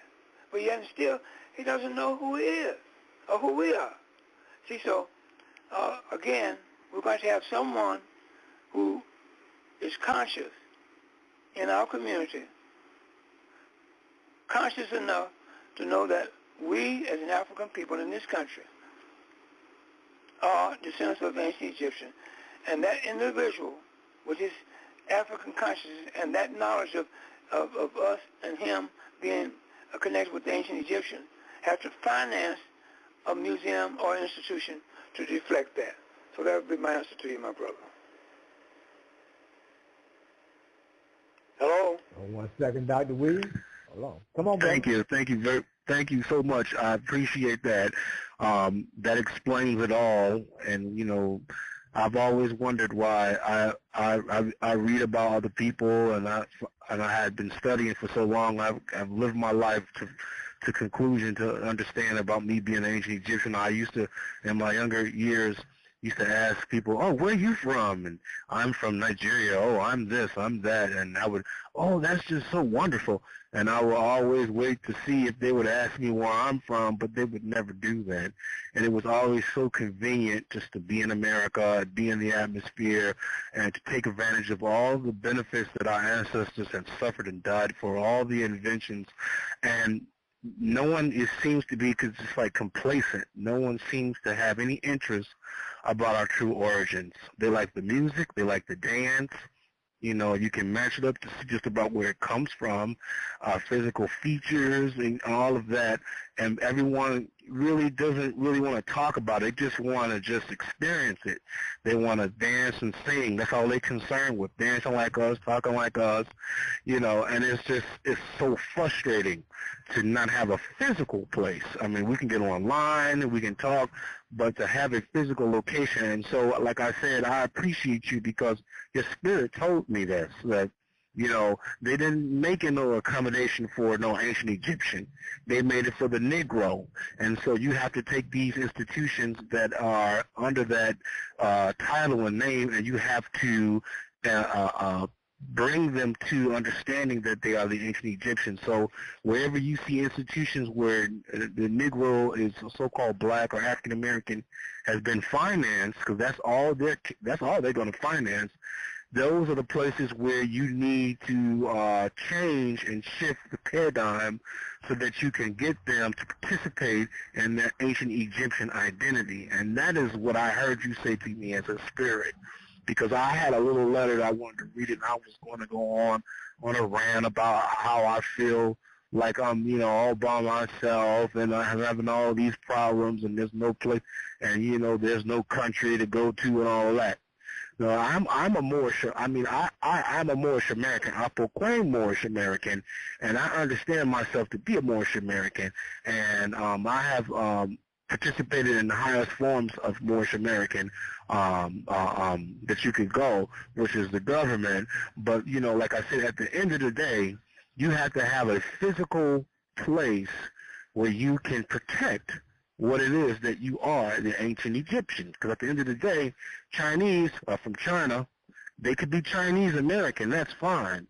But at the end of the day, they Chinese, and so they have a place, a space for China. If they want to fly there, they can go there. They want to think about it, they can put their mind in it. They can experience it. They can feel it without it being like they have to share it with somebody else. So, and like I said, you know, that's all that I wanted to really kind of bring out. But I appreciate your wisdom because it's so elevated. I really had the answer brought to me after I had listened to the first part of your show. So I thank you very much. It's an honor to be here in your presence on the phone. I mean, like I said, the book. No, I had no clue what that book was about when I was younger. I mean, I thought it was just another book like Sheikh Anti-Diop, you know. And so I had no clue the ramifications of the wormhole, the fake, you know, the Jesus. Actually, that's the representing Egypt, but they just make a fake person called Jesus representing Egypt, and they made a 0 date, and that's a wormhole. And they just completely just wiped everything out and have us living in B.C., going back before Christ. I mean, so this time that they're using is like a time for how they want to use it. It's just racist, you know. It's like basically measuring time based on how they use things. So they want to use a fake man that never existed and then go back in BC and just go back AD after death in BC. So I like I said, I appreciate it. I'm gonna have to go over both of your books. Also the Islamic book. I wish I would have known about that. I didn't even know about that. That's just so powerful, you know. So I have a lot of comparison to do, and still a lot of growing to do because I'm at my final process of growing. So I got a books that I have written myself, and so I just want to make sure that I have these two books that you've written in complete understanding, so that when I write, I'm writing in this particular understanding about how they control in time and how they're making incarnated people. So, and making fake people and all this stuff, all this Iraq and Iran and Moabs on my stomach and all that type of Moab and all these games that they're playing with semantics. So I need to know about this kind of stuff so that when I'll be prepared, so I write my book and help and teach people. But I just would, like I said, I wish there was a museum that we have, that because we really needed that museum. If we had that museum today, that would be great. So I'm going to sign off, and I'm just going to listen to the rest of the show. If you call me back, I'll say something else. But if you wanna, I'll stand down. But I more enjoy just listening, and I just wanted to say thank you so much. I appreciate you. Thank you so much. Brother, I appreciate your call. Again, before I let you go, you're a Moorish American. Did you understand about how the name Moor was applied to our African ancient Egyptian ancestors? Yes. Yeah. I listened to you. Yes, sir. Go ahead. No, I listened to your show, and I had to figure that out. I even had to figure out the purpose of the 607 Quran and Noble Juali and the condition of our people and the mindset of our people during that time frame. He even has a 101s where he's lifting a woman up out of the cares of the world. And the cares of the world that we live in are these apocryphal writings that you were talking. Like I said, my vocabulary has improved. I didn't even know what apocryphal was until I listened to your show. So I had no idea about this stuff, you know. Yeah, so I understand. So yeah, go ahead. I'm sorry. Yeah, the main thing I wanted to bring to you about the Moors, I want you, since you are a Moorish American, which is okay, nothing wrong with that, I want you to know that the name Moor is only a nickname given to the ancient Egyptian.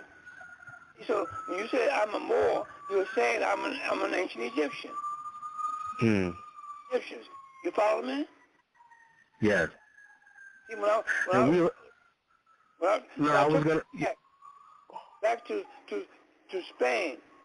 Spanish-speaking people in Spain in 1091 asked the ancient Egyptians to come to Spain to bring civilization to them. Once in Spain, these African ancient Egyptians were called by the Spanish-speaking people black or Moors. Why? Because they used the country of Morocco to depart from the country called Morocco to go into Spain, because the country called Morocco has a extended land area into the Mediterranean, more so than the other 5 countries. And you got 6 countries that border the Mediterranean in North Africa. You got Egypt. You go west, it's the next door to Egypt. You got Libya, Tunisia, Algeria, Morocco, and Mauritania. So when the Spanish asked, the ancient Egyptians didn't invade over there. No, a high civilized people don't invade or just dominate other people. No. The Spanish-speaking people asked the ancient Egyptians in 1091 to come to Spain to bring civilization to them. And they used the country, the ancient Egyptians used the country to call Morocco, with that extra extended land that extends out into the Mediterranean more so than the other 5 other countries I just mentioned: Egypt, Libya, Tunisia, Algeria, Mauritania. And that extended land area is called the Strait of Gibraltar. And then once you get to the end of the Strait of Gibraltar, you have to take a boat and travel 8.9 miles before you reach the shore of Spain. And once over there, these ancient Egyptians who were asked to come into Spain by the Spanish-speaking people were called black or Moors because they used Morocco as their entry way into Spain, as I just mentioned. So therefore, that's where you get the name black or Moors or Moors.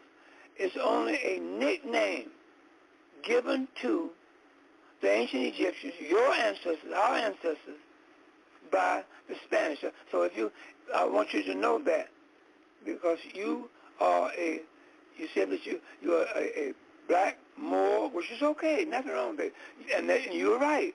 But I want you to know the origin of what you're claiming to be. So that's what I have to say to you. And my brother, I certainly appreciate you calling me. Your words have made me feel humble, and I appreciate them. That gives me courage for me to continue my studies so I can bring us in the African community, information. Yes, sir. Go ahead, I'm sorry. Yes, sir. No, I apologize. I just wanted to say that I don't use the word black. I do use the word only Moorish, but I'm just saying that once I had finished listening to some of the videos that I heard you speaking about, that I learned I had to go back and reinvestigate, and I've learned that what you were saying about what the Greeks had done about incarnating and making all these names up and then incarnating them. I'm not sure if I'm pronouncing this name, but I forget the European you mentioned, Raspis, if I'm pronouncing his name right. Erasmus. Yeah, but see, what I found out is that not only they learned how to do that, but also if you go to every country, they do that for the ancient Egyptian in every country. So to make sure that you don't know it's the ancient Egyptian. If you go to China, they have their version of their contact with the ancient Egyptian. You go to India, they have, as far as back as their ancient culture, they have their contact of the ancient Egyptian. And so if you go there seeking knowledge, they also have hidden it with these,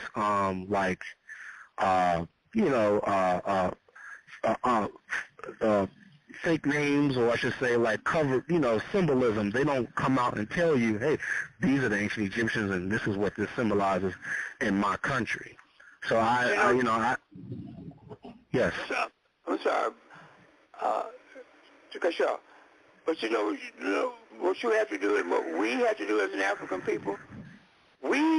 It's our responsibility to tell the world who we are. See, because like Dr. John Henry Clark always said, we as an African people living in the United States of America, we do not have friends. We don't have no friends. The only friend that we have is when you look in the mirror, us. See? So no one's going to walk up to you and say, hey, my brother, you are, and your people are the ancient Egyptians. Your people brought civilization to the world. Your people built the Great Pyramid. That's on the back of the dollar bill that you carry in your wallet, in your purse, and your pocketbooks every day. Your ancestors built that pyramid, the ancient Egyptian. That seal is on the United States seal of authority. It's that eagle that came from ancient Egypt. They're not going to tell you that, but they're going to steal our legacy, walk around the world as if they own it. Why? Because they have taught us away from ancient Egypt. Now, let me tell you this, and I'll let you go, my brother. Yes, sir. I want you to Think about this. If you haven't already thought about it. They said you said that we don't have no country and no place to go, right? Which is true. That's true. But guess what they did? They took the United States of America and replicated ancient Egypt right here in America. Replicated it. Look on your dollar bill, that pyramid is there. Look on your dollar bill, and then the seal of America is there. That's that eagle coming out of ancient Egypt. Go into Washington, D.C.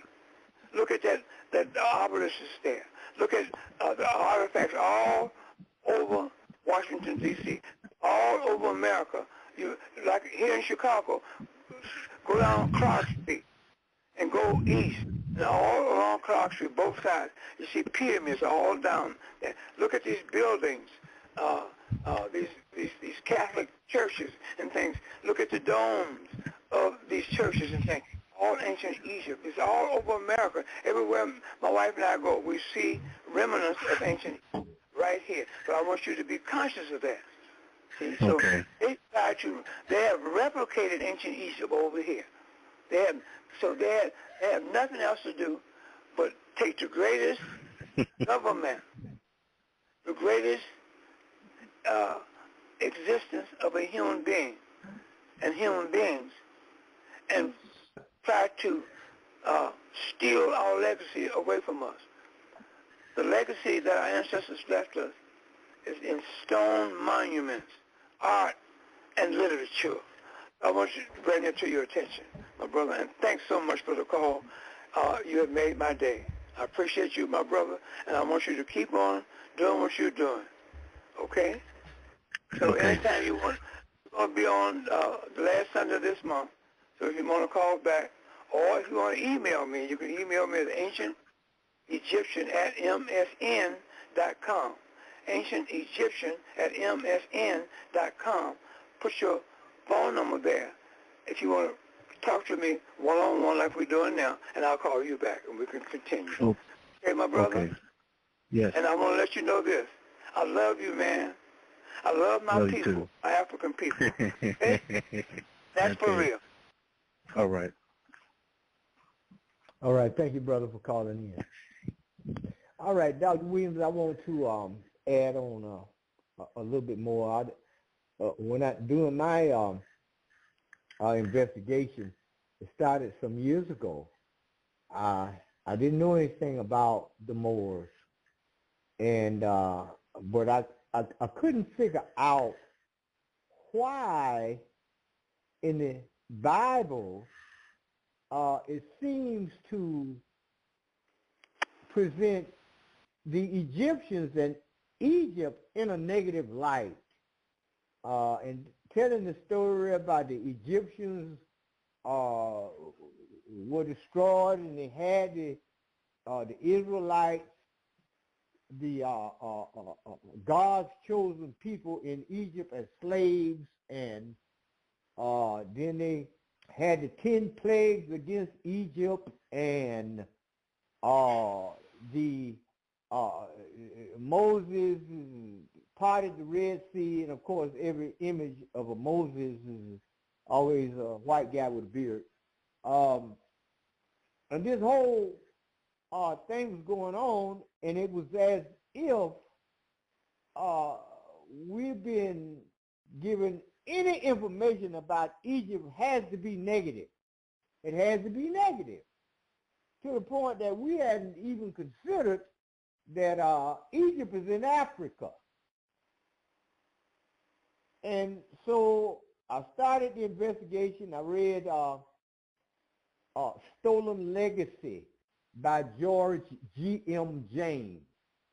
And then I read The Destruction of Black Civilization by Chancellor Williams. And then I read The Introduction to African Civilization by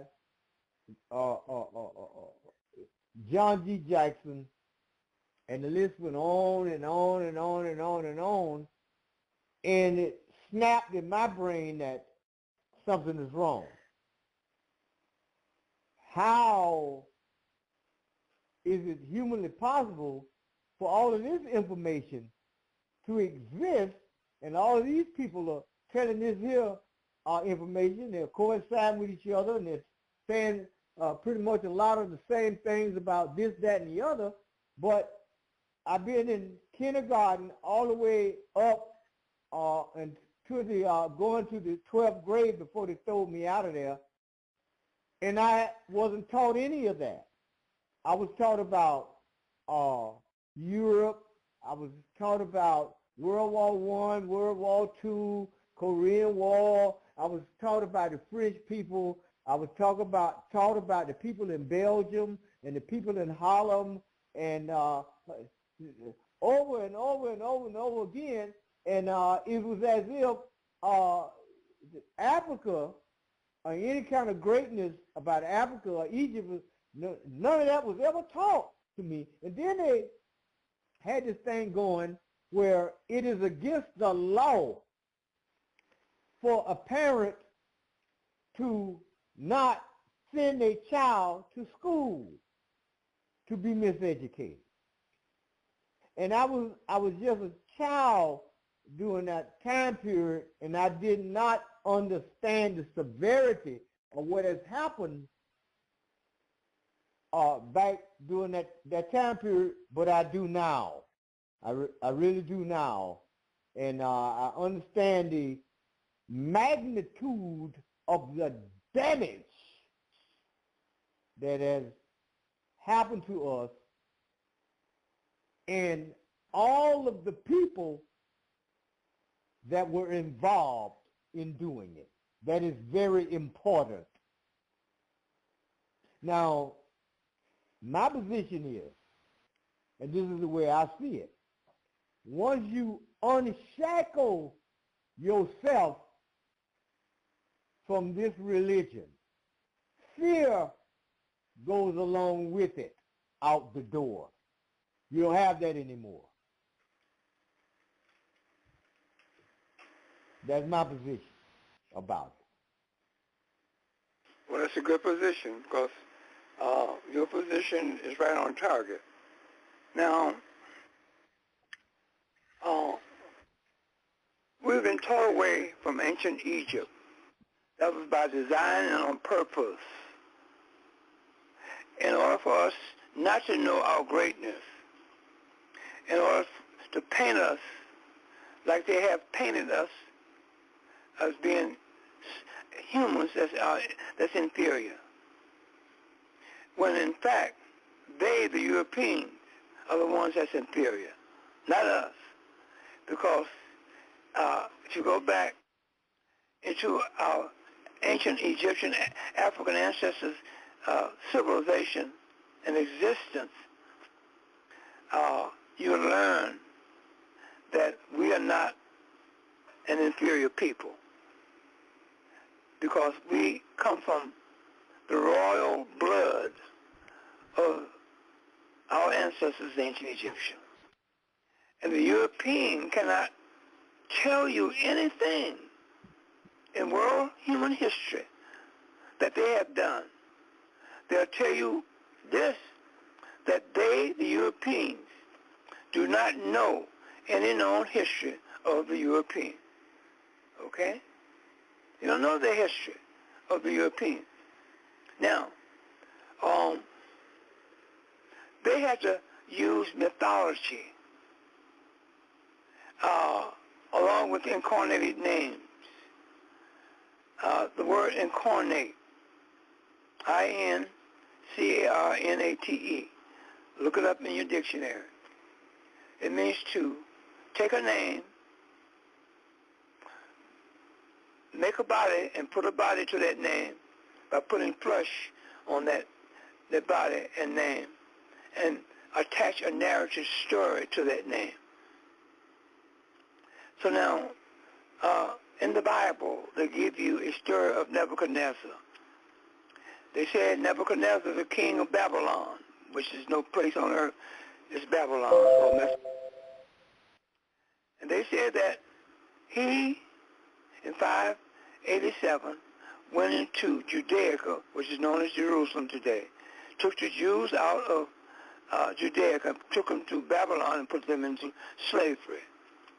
Then it went on to say on that same story that Cyrus II the Great, the Persian king, in 536, went to Babylon and freed the Jews from slavery out of Babylon and sent them back to Judea, which is Jerusalem today, to build a second temple. Now, those names that I mentioned in that narrative that I got you speaking of are all incarnated names. Names that are non-humans, but they're in the Bible. When a person reads the Bible, because when a person reads the Bible, he's been taught that the Bible is the Word of God. Do not question anything written in the Bible, because it's the Word of God, inspired by God, inspired men to write it. So he believes, the reader of the Bible believes these stories. So once he believes these stories as a human being, he gives his spirituality to these stories to make them real. So he created the Jew from that story, the human being, if he believes it. See? So that's one of the tricks that has been used. Now, getting back to these characters, non-human characters such as Moses and Abraham, Isaac and Jacob, etc., etc. The so-called Jews are denying all these names as being ever walking the earth as human beings. There's a book out that you hear me mention all the time called The Original Torah, written by S. David Sperling. In his book, The Original Torah, which was written 21 years ago, came out in the year 2000, he said there's never been an Abraham, Isaac, Jacob, Moses, Sarah, Gideon, Esau, David, Solomon, or Joshua. And Walter Williams says that every name, 99 and 9/10 of every name in the Bible, never walked the earth as human beings. So they're telling you now, they're coming out with the truth, but they're not going to tell you all day the truth. They're going to tell you one time, they're going to duck back in and continue to lie. See? So they're telling you there's no Moses. Now, in the year 1999, in Chicago Sun-Times, the Metro section had an article in the Metro section talking about the reopening of the Oriental Museum and Institute on the campus of the University of Chicago. In that article, it said this. One of the sections said this: little known facts about Egypt. Little known facts about Egypt. And this is what they had to say. They said in this article, little known facts about Egypt, even though scholars have searched, they cannot find any evidence of a Moses living in Egypt. They cannot find any evidence of plagues brought against Egypt. They could not find any evidence of the Exodus occurring in Egypt. They could not find any slaves building the pyramid. All this came out in 1999 in Chicago Sun-Times, the Metro section. Now, let's go back. Moses could only be found in the Bible, not outside the Bible. Where was Moses born? In the Bible, in a narrative story. They said that Moses was the progenitor and the creator of the religion called Judaism. So therefore, but you had to have a Moses in Egypt, okay, floating down the Nile River in a basket. And the Pharaoh's daughter sees the basket and takes baby Moses out of the basket. And he was raised in the house of the Pharaoh. That's the story, how it goes. So, but today's scholars, European scholars, are saying there's no evidence of a Moses being in Egypt, and that this Moses is supposed to be the progenitor of the creator of the religion called Judaism. So they're Therefore, if there's no Moses ever been in existence, that makes the religion called Judaism fall flat on its face, collapse. Then, every year about Easter time, the Jews practice what is known as the Passover. Now, that's predicated on 10 plagues coming against Egypt. They say they couldn't find no evidence of that. That's predicated on the Exodus. They say they couldn't find no evidence of no Exodus being ever occurring in Egypt. And that's also predicated on slaves building the pyramid. They said they couldn't find no evidence of no slaves building the pyramid in Egypt. So therefore, the Passover that they practice every year is invalid. Because, as David Spurgeon said, there was no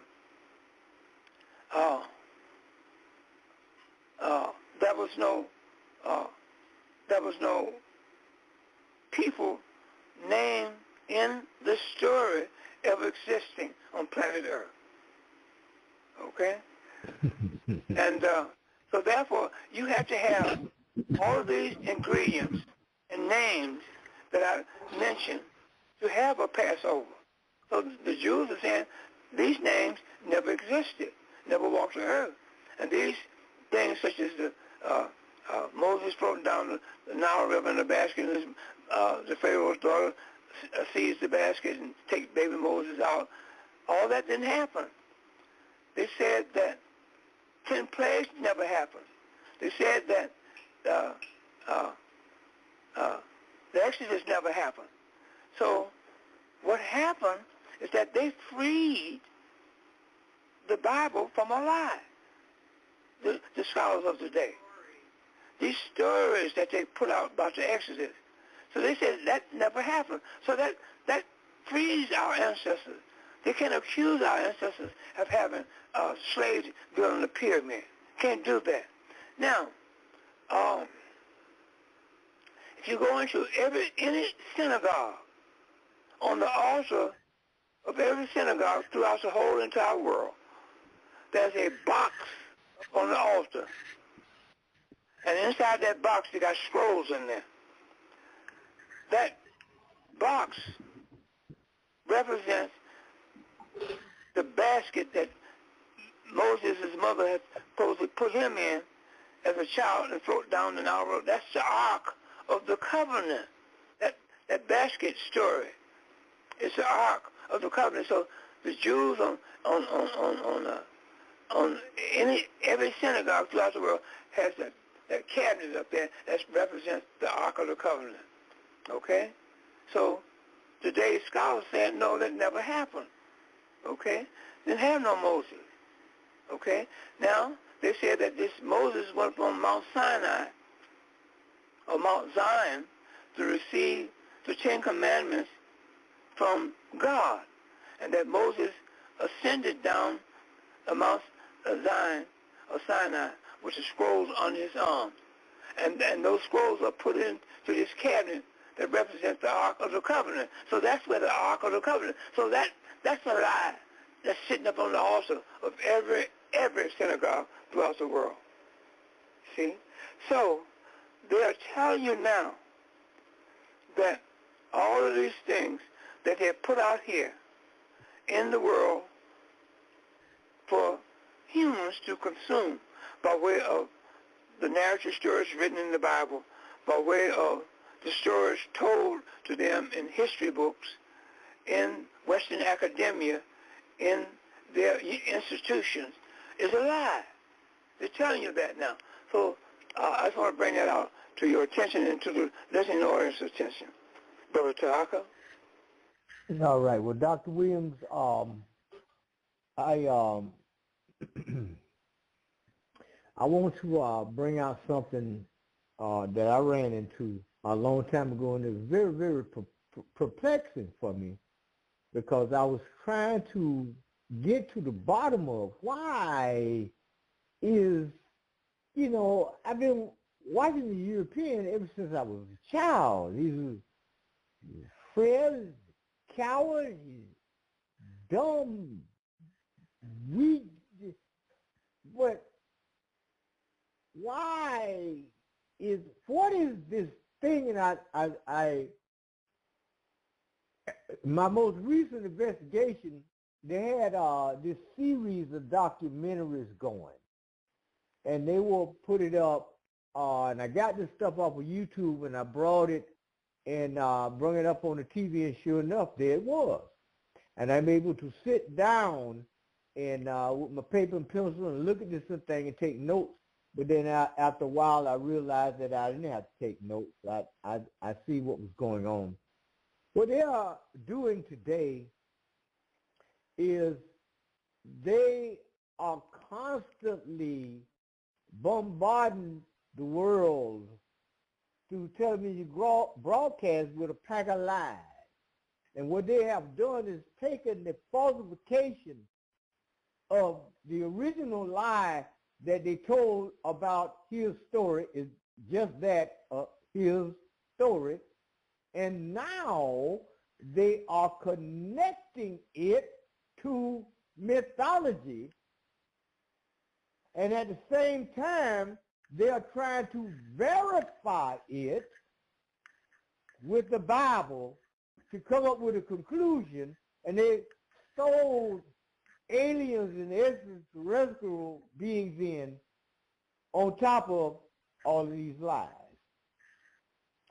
The whole while I'm looking at this, they're steady broadcasting themselves in all positions and everywhere on the earth, and any images you see of a Viking is them. Any image you see of an Egyptian is them. Any image you see of anything remotely touching anything great is them, and no images of us. And the series go on and on and on and on and on, which is quite dangerous for our children to be watching this kind of garbage and going out actually believing that this has some relevance or some truth about history, about our ancient story, about something that could be passed on as truth. It is the most amazing thing I've ever seen in my life. All the angels look like them. All the gods look like them. It doesn't matter if it's the Cuban people, the Puerto Rican people, it don't matter what people it is. All the gods and all the anything, it looked like them. But I just read you the story about them. And of course, later on, keep in mind, the Stanley Lane Pool has already told us that as early as the 10th century, they didn't know nothing about bathing and stuff. A woman boasted 60 years without taking a bath, and put it in writing. And then later on, we have what's called the Black Death of Europe, where 3/4 of the entire population died from filth and squalor. But in his book, and of course all of this is written right there in Stanley Lane Pool's the Moors in Spain. But he also states that these people did not live in castles and all of this junk that they be giving us. They lived in great big old barns with a hole in the roof so smoke could get out. And stealing was a part of their society and counted as normal. So they had chickens and cows and pigs and stuff inside the barn, and they were sleeping with rats because it was a natural occurrence. Don't take my word for it. Just read the book, Stanley Lane Pool, the Moors in Spain. The Historical Origins of Christianity by Dr. Walter Williams. The Historical Origins of Islam by Dr. Walter Williams.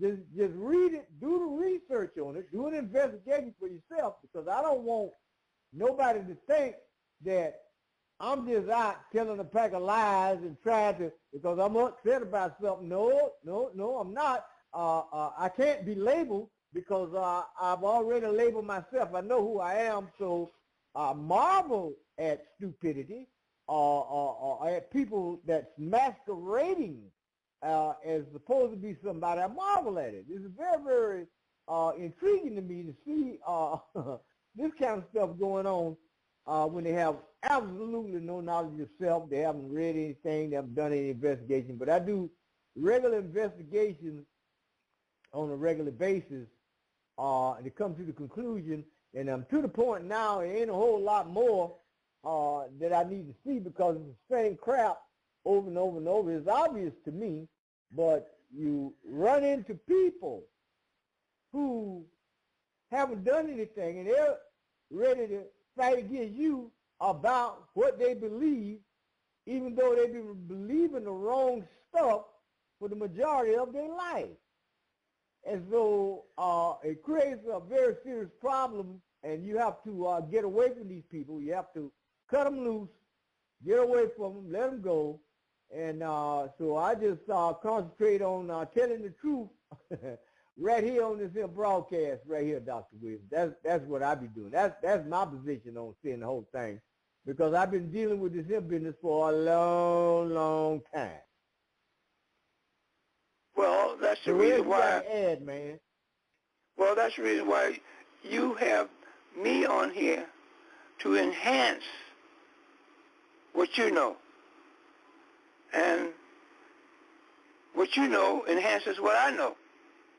So you have to be given the credit for creating a platform for people like myself and yourself to disseminate this information to our people, our African people in America and throughout the world. Because we are responsible for our own selves by way of exposing and telling and bringing to the attention of the Africans living in this country, or descendants of the ancient Egyptians. We are responsible to bring that information and wake them up and make them become aware of who they are and we are as a people. And it is our responsibility from that point on to tell the world who we are. See, because the world has believed the lies that the Europeans put out about us by erasing our African connection as a people to the ancient Egyptian. Okay? They take the ancient Egyptian and take them out of Africa. That's the reason why at the Field Museum they had to put up a sign that said, Egypt is in Africa. Because they took it out of Africa right before your face, right before your eyes. They took it out. And if you're not conscious enough to know who you are, who your ancestors are, you'll fall for the lie. Now, the European, like I said before, do not know or have a beginning history of Europeans. They don't know that. Go and take your mind into Europe, pull back your curtain, and see if you find or see anything that the Europeans have produced or made or created in Europe. That's great. Okay, like you said, during the time of our royal ancestors, bringing forth civilization to the whole entire world, living in brick buildings, creating and building the pyramid, and building the Sphinx. Sphinx is 1 city block long, 7 stories high, with an African face carved in stone. And I can go on and on and on. They want to keep that away from us because they are inferior to that. Okay? They want what our ancestors left us. Okay? They stole our legacy right before our eyes and tore us away from ancient Egypt while stealing our legacy. Now it's time for us to take our legacy back and tell the world who we are and who our ancestors are. The Europeans deal in nothing but incarnated mythology. That's all he's got to offer the world. And mythology is based off of non-human history. It's based off of lies, the bottom line. So the European has the foundation of his existence now. Listen, the foundation of the European existence is based off of lies, deceit, murder, injustice, corruption, terrorism, militarism, sexism, racism, slavery, exploitation, evilness, hypocrisy, genocide, drugs, destruction, disease, and death, war, guns, bombs, bullets, violence, plunder, rape, hate, white supremacy, white superiority, religion, mythology, and perverted scholarship. That's all he's got to offer this world. Nothing else. All you have to do is look at Donald Trump. He is the epitome of Europeans' existence. He's a liar. He cares about nobody but himself. See? So all you have to do is look at Donald Trump, and he'll tell you what the European is all about. So people have asked me and my wife, why did white people put us into slavery? A brother asked my wife that. I think it was last year. And this is the answer she gave him. She told that brother, she says, the reason why our people were put into slavery in this country is because we are descendants of the ancient Egyptians. That's the reason why we were put into slavery. That's one of the reasons. That's one of the main reasons why we were put into slavery, because we're the descendants of the ancient Egyptians, and they don't want the world to know that, because they have nothing to equal the greatness of our ancestors with the royal blood that's flowing through our veins, because we are descendants of the ancient Egyptians who royal blood they had is now flowing through our veins. Brother Tarhaka? Well, you're absolutely correct, Dr. Williams. I agree with you 100%. My blood type is O positive. That's ancient. But anyway, I'm not a Negro. I'm not colored. I'm not black. I don't want to argue, and I'm definitely not going to argue with any European about that in any institution. What I would like for him to do is give me a piece of paper in writing with me label as black on it, just sign that, just give it to me, and let me hold that for a minute, and I'll do the rest. But needless to say, I have to state again, for those people who have computers and who are able, you can have phones, you can listen to this broadcast on your phones and stuff. You get your books from Dr. Walter Williams from the Underground Bookstore. You can listen to the broadcast in its entirety tonight, even though I'm going to convert this thing and put it up on YouTube as a video, because this is very, very powerful information. And this is what we need to start doing now. The time is now for us to acknowledge our nationality and to embrace our identity of who we are, and stand behind that. And but in order for you to do that successfully, to stand behind your identity successfully, you're gonna have to know a little bit about who you are. And all you have to do is you can read you some books. You go on YouTube. You gotta be careful over there, cause white folks he don't want you to know nothing about that over there. But you got to learn about your identity and be ready to explain. If you ever ask me personally, I don't, I don't go out trying to tell nobody nothing. I just be me and put on my garments, which reflects my culture and my identity. I'm not walking around with Reebok. I'm not walking around with the Cincinnati Bengals or the Dallas Cowboys or the Los Angeles Rams or Alabama. I ain't doing none of that. I wear what reflects my culture. Now, if I'm questioned about that, I'm able to expound in detail. And there's always something that's never been taught in any college or university across this planet. No college or university nowhere.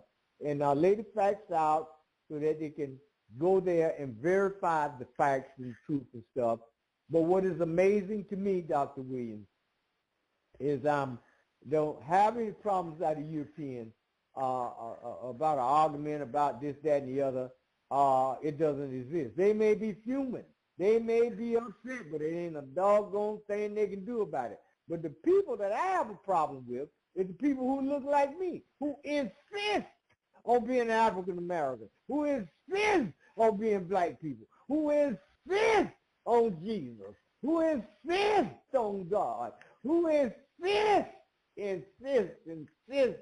on holding on to the lies and don't want to read, don't want to count, can't spell, don't want to do nothing. These are the people that I have to deal with. Don't have no facts, no information, ain't read a book in 20 years, but they want to argue with you, to fight against you, to keep the truth from coming out so that they can save face and appear to have some kind of sense or have some kind of knowledge when they have absolutely none whatsoever. And that, Dr. Williams, to me, is a crying shame, man. It's really, really sad. Yeah, I got you. I hear what you're saying, but like I said before, it's not their fault. It's only their fault when they hear the truth. And if they hear the truth coming out of your mouth or my mouth or anybody's mouth that's telling the truth, if they don't embrace that truth, okay? You don't have to embrace it right away because it may be too new and too shocking for you to embrace right away. But at least take it in and think about it and see if it makes sense to you as an individual human. You see, that's all I ask. As if you're seeking the truth. A lot of people think they have the truth already, so they're not seeking anything. You see? And let me say this, Brother Tarhaka. I mentioned about the names Negro and Black that can be traced back to the ancient Egyptians. Now, you can, if a person says, well, you're a Negro, say, okay. You're Black, fine. But I am a descendant of ancient Egyptians by retro back to Spain and where these names originated from. Black and Negro is synonymous. Those names were given to the ancient Egyptians who were asked to come into Spain to bring civilization. So it's okay if they want to use black, but you can explain to them where the names came from, where the Negro came from. And it takes you right back to ancient Egypt. Okay? So that's what I have to say to that. And we're going to have to continue doing what you and I are doing, trying to keep repeating until you get people like the caller called in. And he was given back to us and to me what he learned about my teachings and your teaching, this radio program. Okay? So we do that by repetition. Keep repeating. And then one day it'll dawn and say, wow, okay, that's what they're talking about. See? You begin to wake him up. If he wants to be woken up. If he wants to be awake, okay, then fine. We'll give him the information to wake him up. If he don't want to be waking up, then sleep on. Till one day, hopefully, that he will realize that we were telling him the truth, or one day he'll pass on out of this earth into another realm of existence, I think. So we're going to have to keep on what we're doing, trying to hopefully reach the people who wants to be reached and not worry about the people who don't want to be reached. And like what the Negro poet said, don't argue with them. Well, so, that's right. I stopped all of that business there. I opened up the brother's phone line at area code 312. You want to come in? You got anything you want to say? 312, you're on the air. Yeah. Yes, sir. Good evening. This is Brother Yoel. I've been sitting there listening to you. You talk about Stanley Lane Pool. Good. So good afternoon, rather good evening to yourself, Dr. Williams, and the listening audience. Good afternoon, my brother. Yes, sir. Well, you know, I tell you, this whole thing that we're going through right now with this COVID thing has caused me to reassess this whole,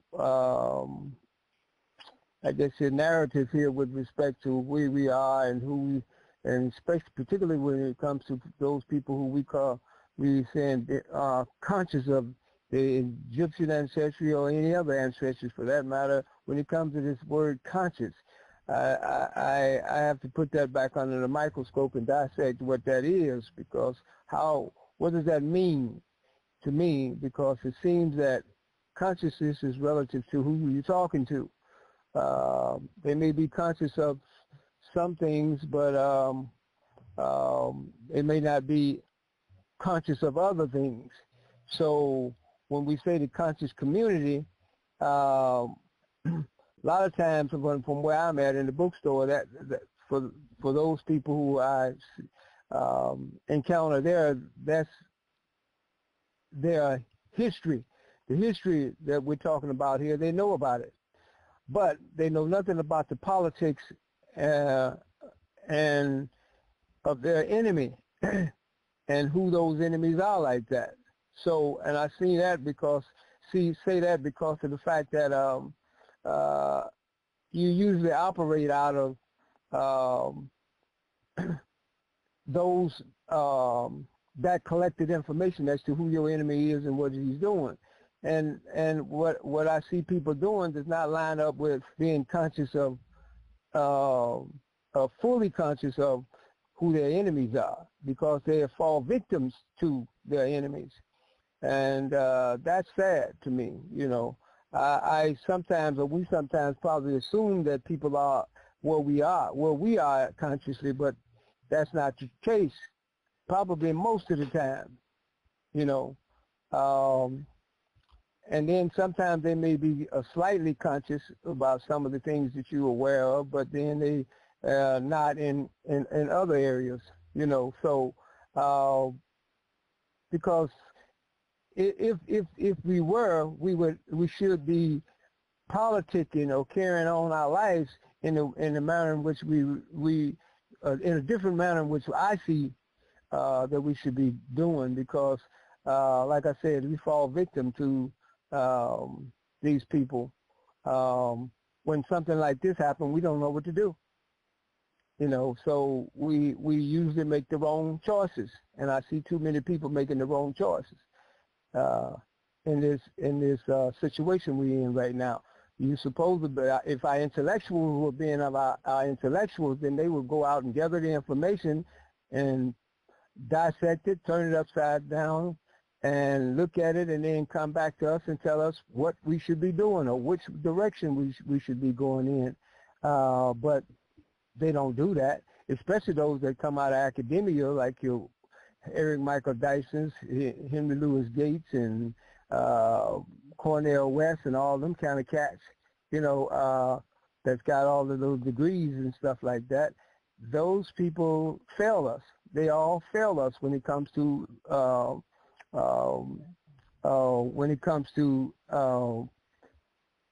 us being able to be guided and directed in a manner in which to avoid the catastrophe that we're going through right now, because they're the people who are charged with pointing the direction of what we should be going, because that's what they do. But Marin Barney said it here in Chicago at a lecture that she did some time ago. Our leaders are the leaders of our enemies. So no wonder why the sheep are led to slaughter right now, because they have no shepherds that are pointing the direction or guiding them and directing them in the manner in which they should be going. You know, so that's disheartening to me. You know, when it comes to this conscious thing, and so it's like, when you become conscious of who your ancestors are, what do you do? And it's more than just knowing who they are, to me. That's how I see it. But anyway, that's my little 2 cents right there. So I ain't gonna drag it out no longer than that. All right, Brother Yoel, tell us where you are and what you got going over there, man, and the books and stuff that you got. Give us your contact information.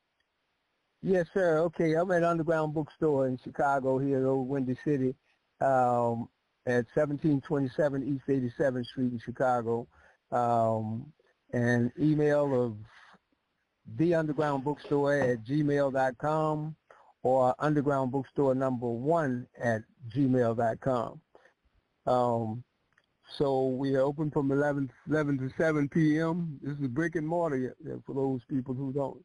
Maybe I was asked today if I had brick and mortar, because I guess there's a lot of bookstores now that are online and not physical location. But it's been brick and mortar for the store has been there 29 years, and I've been there 27. So we right here in Chicago.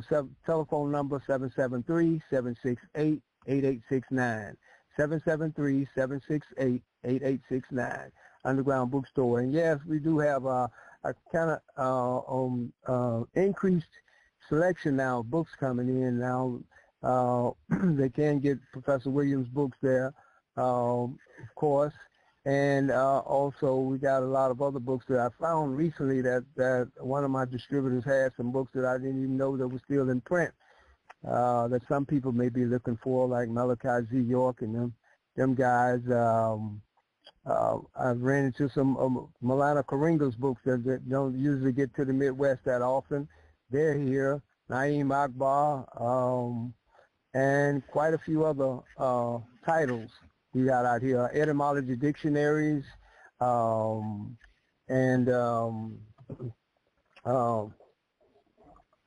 you know, just a host of other books that we're working on, trying to get, thanks to some of this last year, and with all of the chaos that was going on, there was an increased amount of sales taking place in bookstore that enabled me to purchase some more books and stuff like that I haven't been able to get in the past. So I'm grateful for that.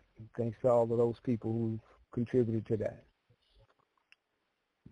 That's about it. Okay. Well, I thank you. Thank you so much, my brother. And you mentioned about the COVID-19. I want to say something real quick about that because me and a team of folks, what we done down here in Jacksonville is we divided up funeral homes across the city, and individually we went down through the states, and we were calling these people and asking them, since the pandemic started, has your business increased? They all gave us the same answer. No, everything is pretty much the same, and a lot of business decrease and stuff. Then we went to start calling the other states. We were getting the same information. And keep in mind that even before it started, we had the chemtrails up in the sky and this stuff leaking down with aluminum particulates in it. And at the same time, we did drive-bys on cemeteries and stuff, no activity and all of this stuff. So I concluded a long time ago it was the same thing that he has always done, which is a lie. And but he faked out the world, and we had to go on by it and stuff like that. It didn't exist. In the hospitals, no pages in there about no corona. Then they got a hold to the death certificates and put it on there. So they collect money from the government because the fix is in, the hoax is in. Same thing they did with the mafia and stuff up in New York and Chicago and New Jersey and all on the same thing. This individual doesn't have anything that he can bring to the table other than war and consumption. The same thing since he first set foot upon this land, since he first came out the mountains. No knowledge, no civilization, no nothing. Just the same old. But we're down to 8 minutes. Dr. Williams, you want to give us your contact information, because there's a lot of people been trying to. They want to get a hold of you, and so if you give them that email address again, how they can get a hold of you, and they'll be able to do that. One more time. Okay. Well, if anybody want to contact me, you can contact me at excuse me, Ancient Egyptian at msn.com. Ancient, ANCIENT, at, Egyptian, EGYPTIAN, Ancient Egyptian at msn.com. Put your phone number there if you want to contact me and talk to me one-on-one. Put your phone number there, and I'll call you back, and we can carry on a conversation. So, again, if you want to buy my books, I mentioned earlier on the broadcast that you can contact Brother Yoel at the Underground Bookstore, and we have Brother Yoel online in person, and he gave you the same information that I've given you. So that's great. Anyway, I'm glad to be here today, as always, trying to disseminate information to our African community. And I applaud you, Brother Tarhaka, for having this program for us to do that. Us meaning myself and Brother Yoel and a few others that we may have as guests from time to time. So thank you again. And you're quite welcome, Dr. Williams. Okay. And Brother Yoel, I appreciate you, my brother. Oh, did you tell them about that you can get hard to find books, rare books, and things like that? Okay, yes. Well, you're right. We kind of specialize in getting hard to find books that people are not unable to find. As a matter of fact, I've had quite a few customers trying to get some of Carter G. Woodson's old titles that you can't get right now. So we've been successful at getting some of those for a few customers lately. So yes, I neglected to say that. Thank you very much, Professor Williams, and thank you, Tarhaka for the show and being here. And if anybody's in the Chicago area next weekend, Kaba Hiawatha is going to be in town. Booker T. Coleman, and some people know him by. He'll be in town, Chicago, and he'll be spending some time with us next Sunday from 4 to 6 at the bookstore. We'll be sitting around and chopping it up, as they say. He wrote a new book, didn't he, Brother Joel? Well, tell people the name of his book. Oh, his new book is the Shabaka Stone. It's dealing with pretty much, I haven't read it yet, but it appears to be dealing with mostly astrology or cosmology of the Egyptians and whatnot. Okay, that sounds man, good. That's where it's at, man. If you want to make the transformation into spiritualism, the first thing you want to do, and it'd be better if you do it this way, is you start with supreme mathematics. You can take the number 3, mother, father, and child. But what your kids have done is giving you an alternative, Father, Son, and the Holy Ghost, and you know doggone well you ain't never seen a ghost get a woman pregnant. Now, I ain't going down and all that, but I'm just trying to say what the happened and where it's at. You want to get into the spiritual side of your life, start with supreme mathematics. All numbers go from 0 to 9, that's out. You don't get in trouble until you start saying stuff like 10, 11, 12. Now you're in trouble. Back up. 0 to 9, that's out. Now, I ain't going all down up in there. Mother, father, and child, keep the ghosts out the equation, and you might can do something. Very well. Right. Well spoken. Yes, sir. So anyway, all right, my brothers, I'm gonna go ahead and close it on down, and I'm gonna throw on Neely Fuller, and we'll ride on out to the end, and I'll be calling y'all later on, and I think you did a wonderful job, Dr. Williams, and we laid it all out. There's no such thing as Negro, no such thing as black people, no such thing as African Americans, and black lives don't matter because there are no black people. Everybody have a nationality. If you want to know where Egypt at, it's in North Africa, and it's right here where you're standing on this continent here. You're in Egypt. Pyramids all around you. Do your research. Don't take my word for it. Stop going down there signing stuff about I'm black and I'm and Jesus, and if it's God willing, get rid of it. And when you do, then you can do something about your enemies. But needless to say, I thank you all, and I appreciate y'all for being here. And I'm going to go ahead and close it on down. Thank you, Dr. Williams. Let me say one more thing, Brother Tarhaka. All right, go ahead. If the listening audience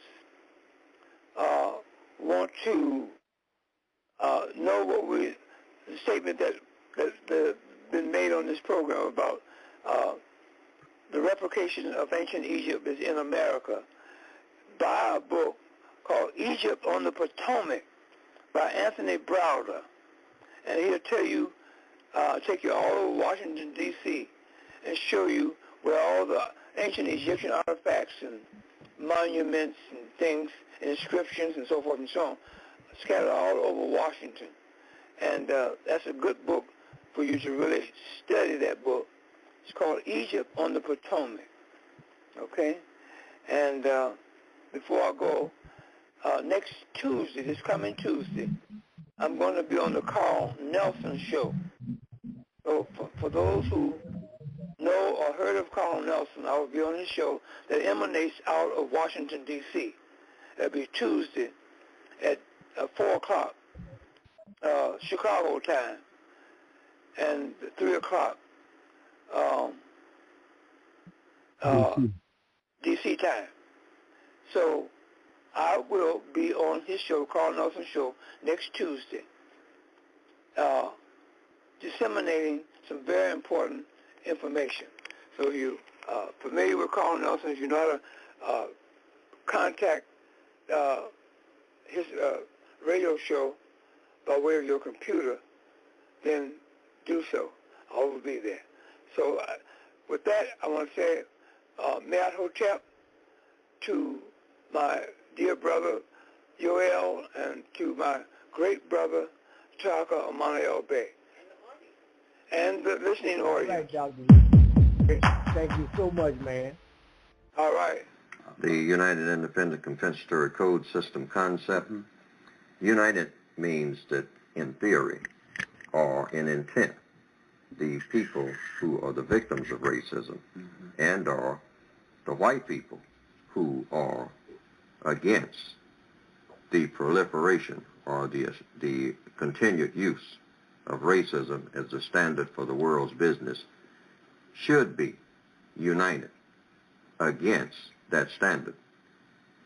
The independent part means that each individual has to do what he or she can to counter racism with the ultimate objective of ending it and replacing it with a thing that we loosely call justice, ultimately leading to peace, quote unquote.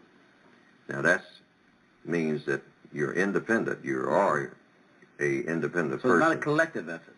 It's collective in that you go to the third and fourth words, compensatory, code. You become collective by using a code, the code of compensation, making up. That's what compensatory means, making up for what's missing. Right, and you have a code to make up for what is missing. What is missing is the use of truth to produce justice and correctness, which theoretically would equal peace. So you've come up with a compensatory code, a way of thinking, speaking, and acting each and every day in all of the 9 areas of activity. Then you use that code as an individual, wherever you happen to be in all of those areas of activity. And right now, you don't have, it's only a concept. That's where the word concept comes in. See, it's strictly theory right now. You don't have a concept of white supremacy without the practice, because white supremacy is being practiced. A concept of the elimination of white supremacy and or racism and or injustice is strictly a concept. There's no such thing as justice existing anywhere on the planet, since the definition for justice is guaranteeing that no person is mistreated. People are mistreated all over the planet all the time. So you just have a concept of justice. What you have is practical injustice. It's the difference between having a concept of justice and having it actually in practice. Well, that's obvious. If you are imprisoned unjustly, it means that you do not have the power to get out of prison because of 2 factors. You don't have the will or you don't have the ability. Now, those who are the victims of racism don't have the ability because they do not have the will that provides the ability or the ability to provide the will to not be victims. Also, the racists do have the will and the ability to practice white supremacy. They have proven that.